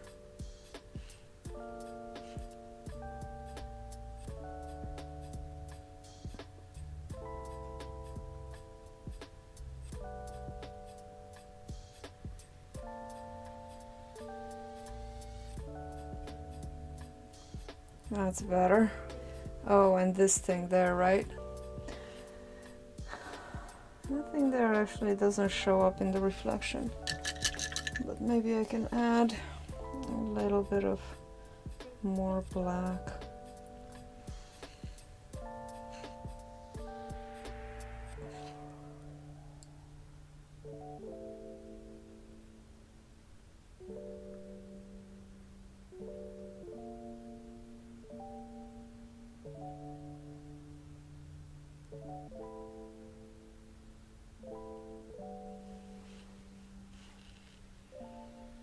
That's better. Thanks, Bill. That was it. And thank you, Quelder. That was it as well. Take brown object. That brown object is actually over the edge. Yes, it is.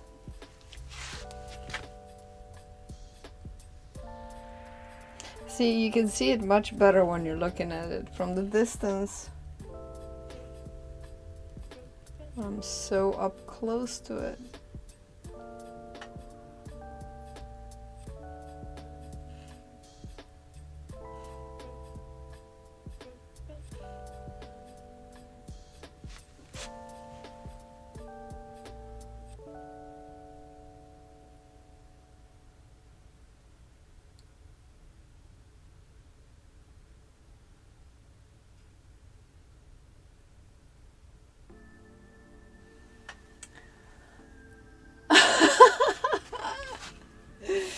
I did go up.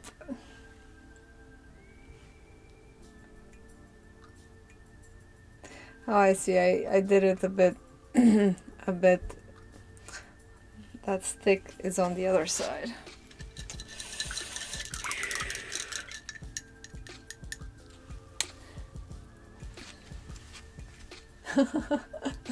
Thanks, Bill.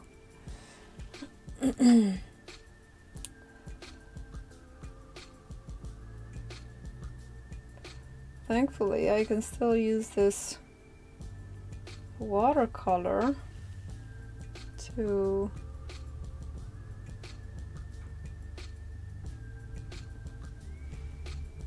well, I can't paint over it because it's still wet. What was I doing? I was darkening this side.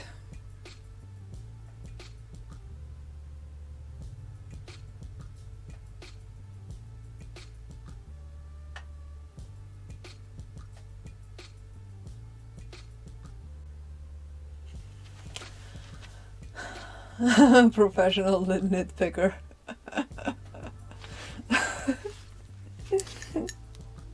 Well, sometimes we need a good nitpicker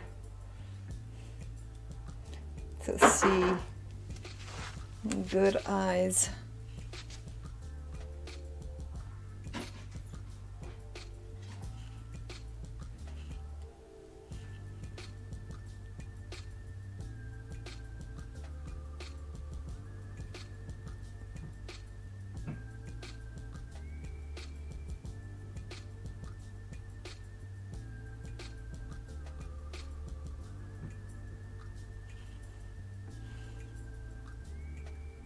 Yeah, right, this needs to be darker.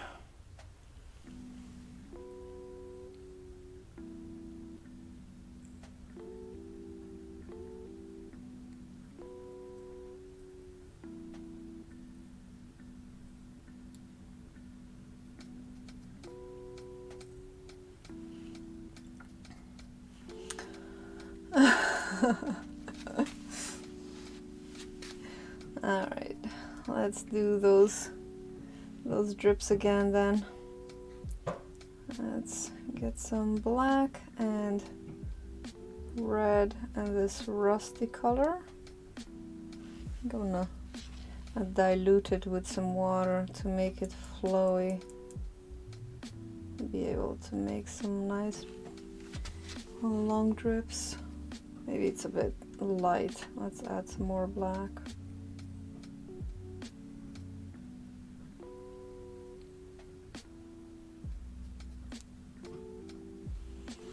Okay, let's see here.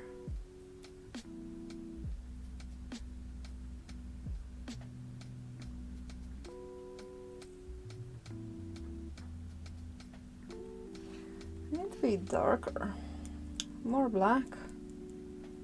More black. Camera focusing on you give a whole new perspective. Have a wonderful weekend, Bill. Thank you for stopping by.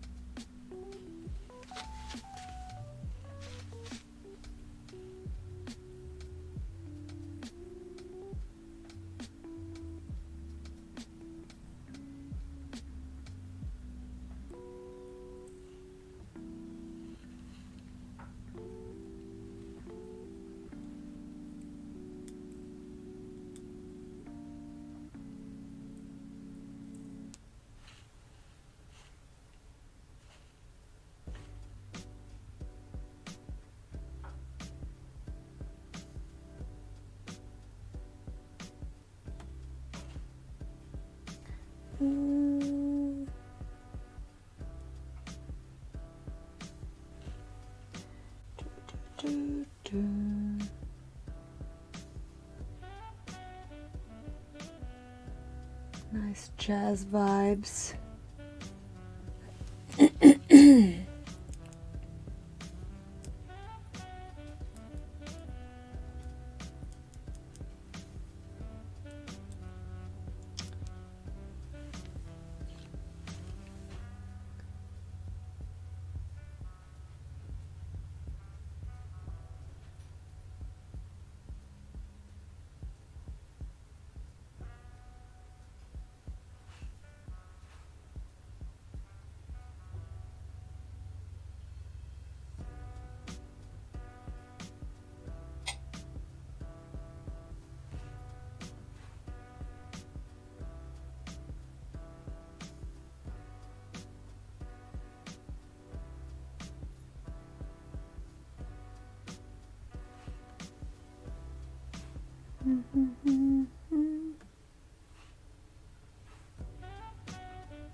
Okay.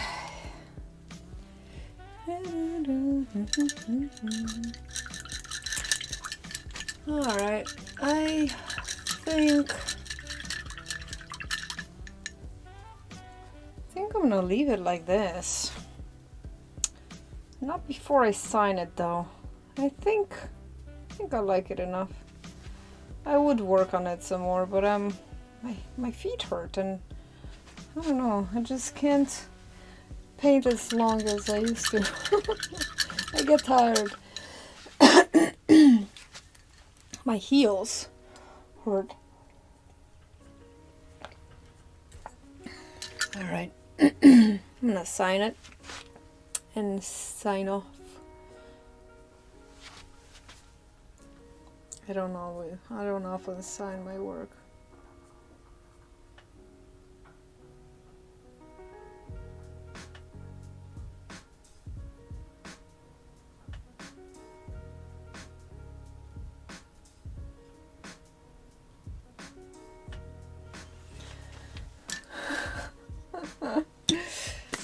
There you go. All right, Quelder. Oh, I don't know who else is here still. Probably not a lot of people, but thank you for stopping by and have a wonderful weekend. I hope you enjoyed. Hope you enjoy this little stream. Thank you very much. Hey Andy, thank you for hanging out. And I'll see you guys next week. I think next week I'm gonna work on the map mural, if I'm still working on that. If I'm not still working on that, then I'm gonna go back to Zoltar, because I'm still working on the well, I haven't worked on it, it's still due, so yeah, that still needs to get done. And but chances are I still have to work on the map. So I'll see you. Have a wonderful weekend, Andy and Quelder. Thank you.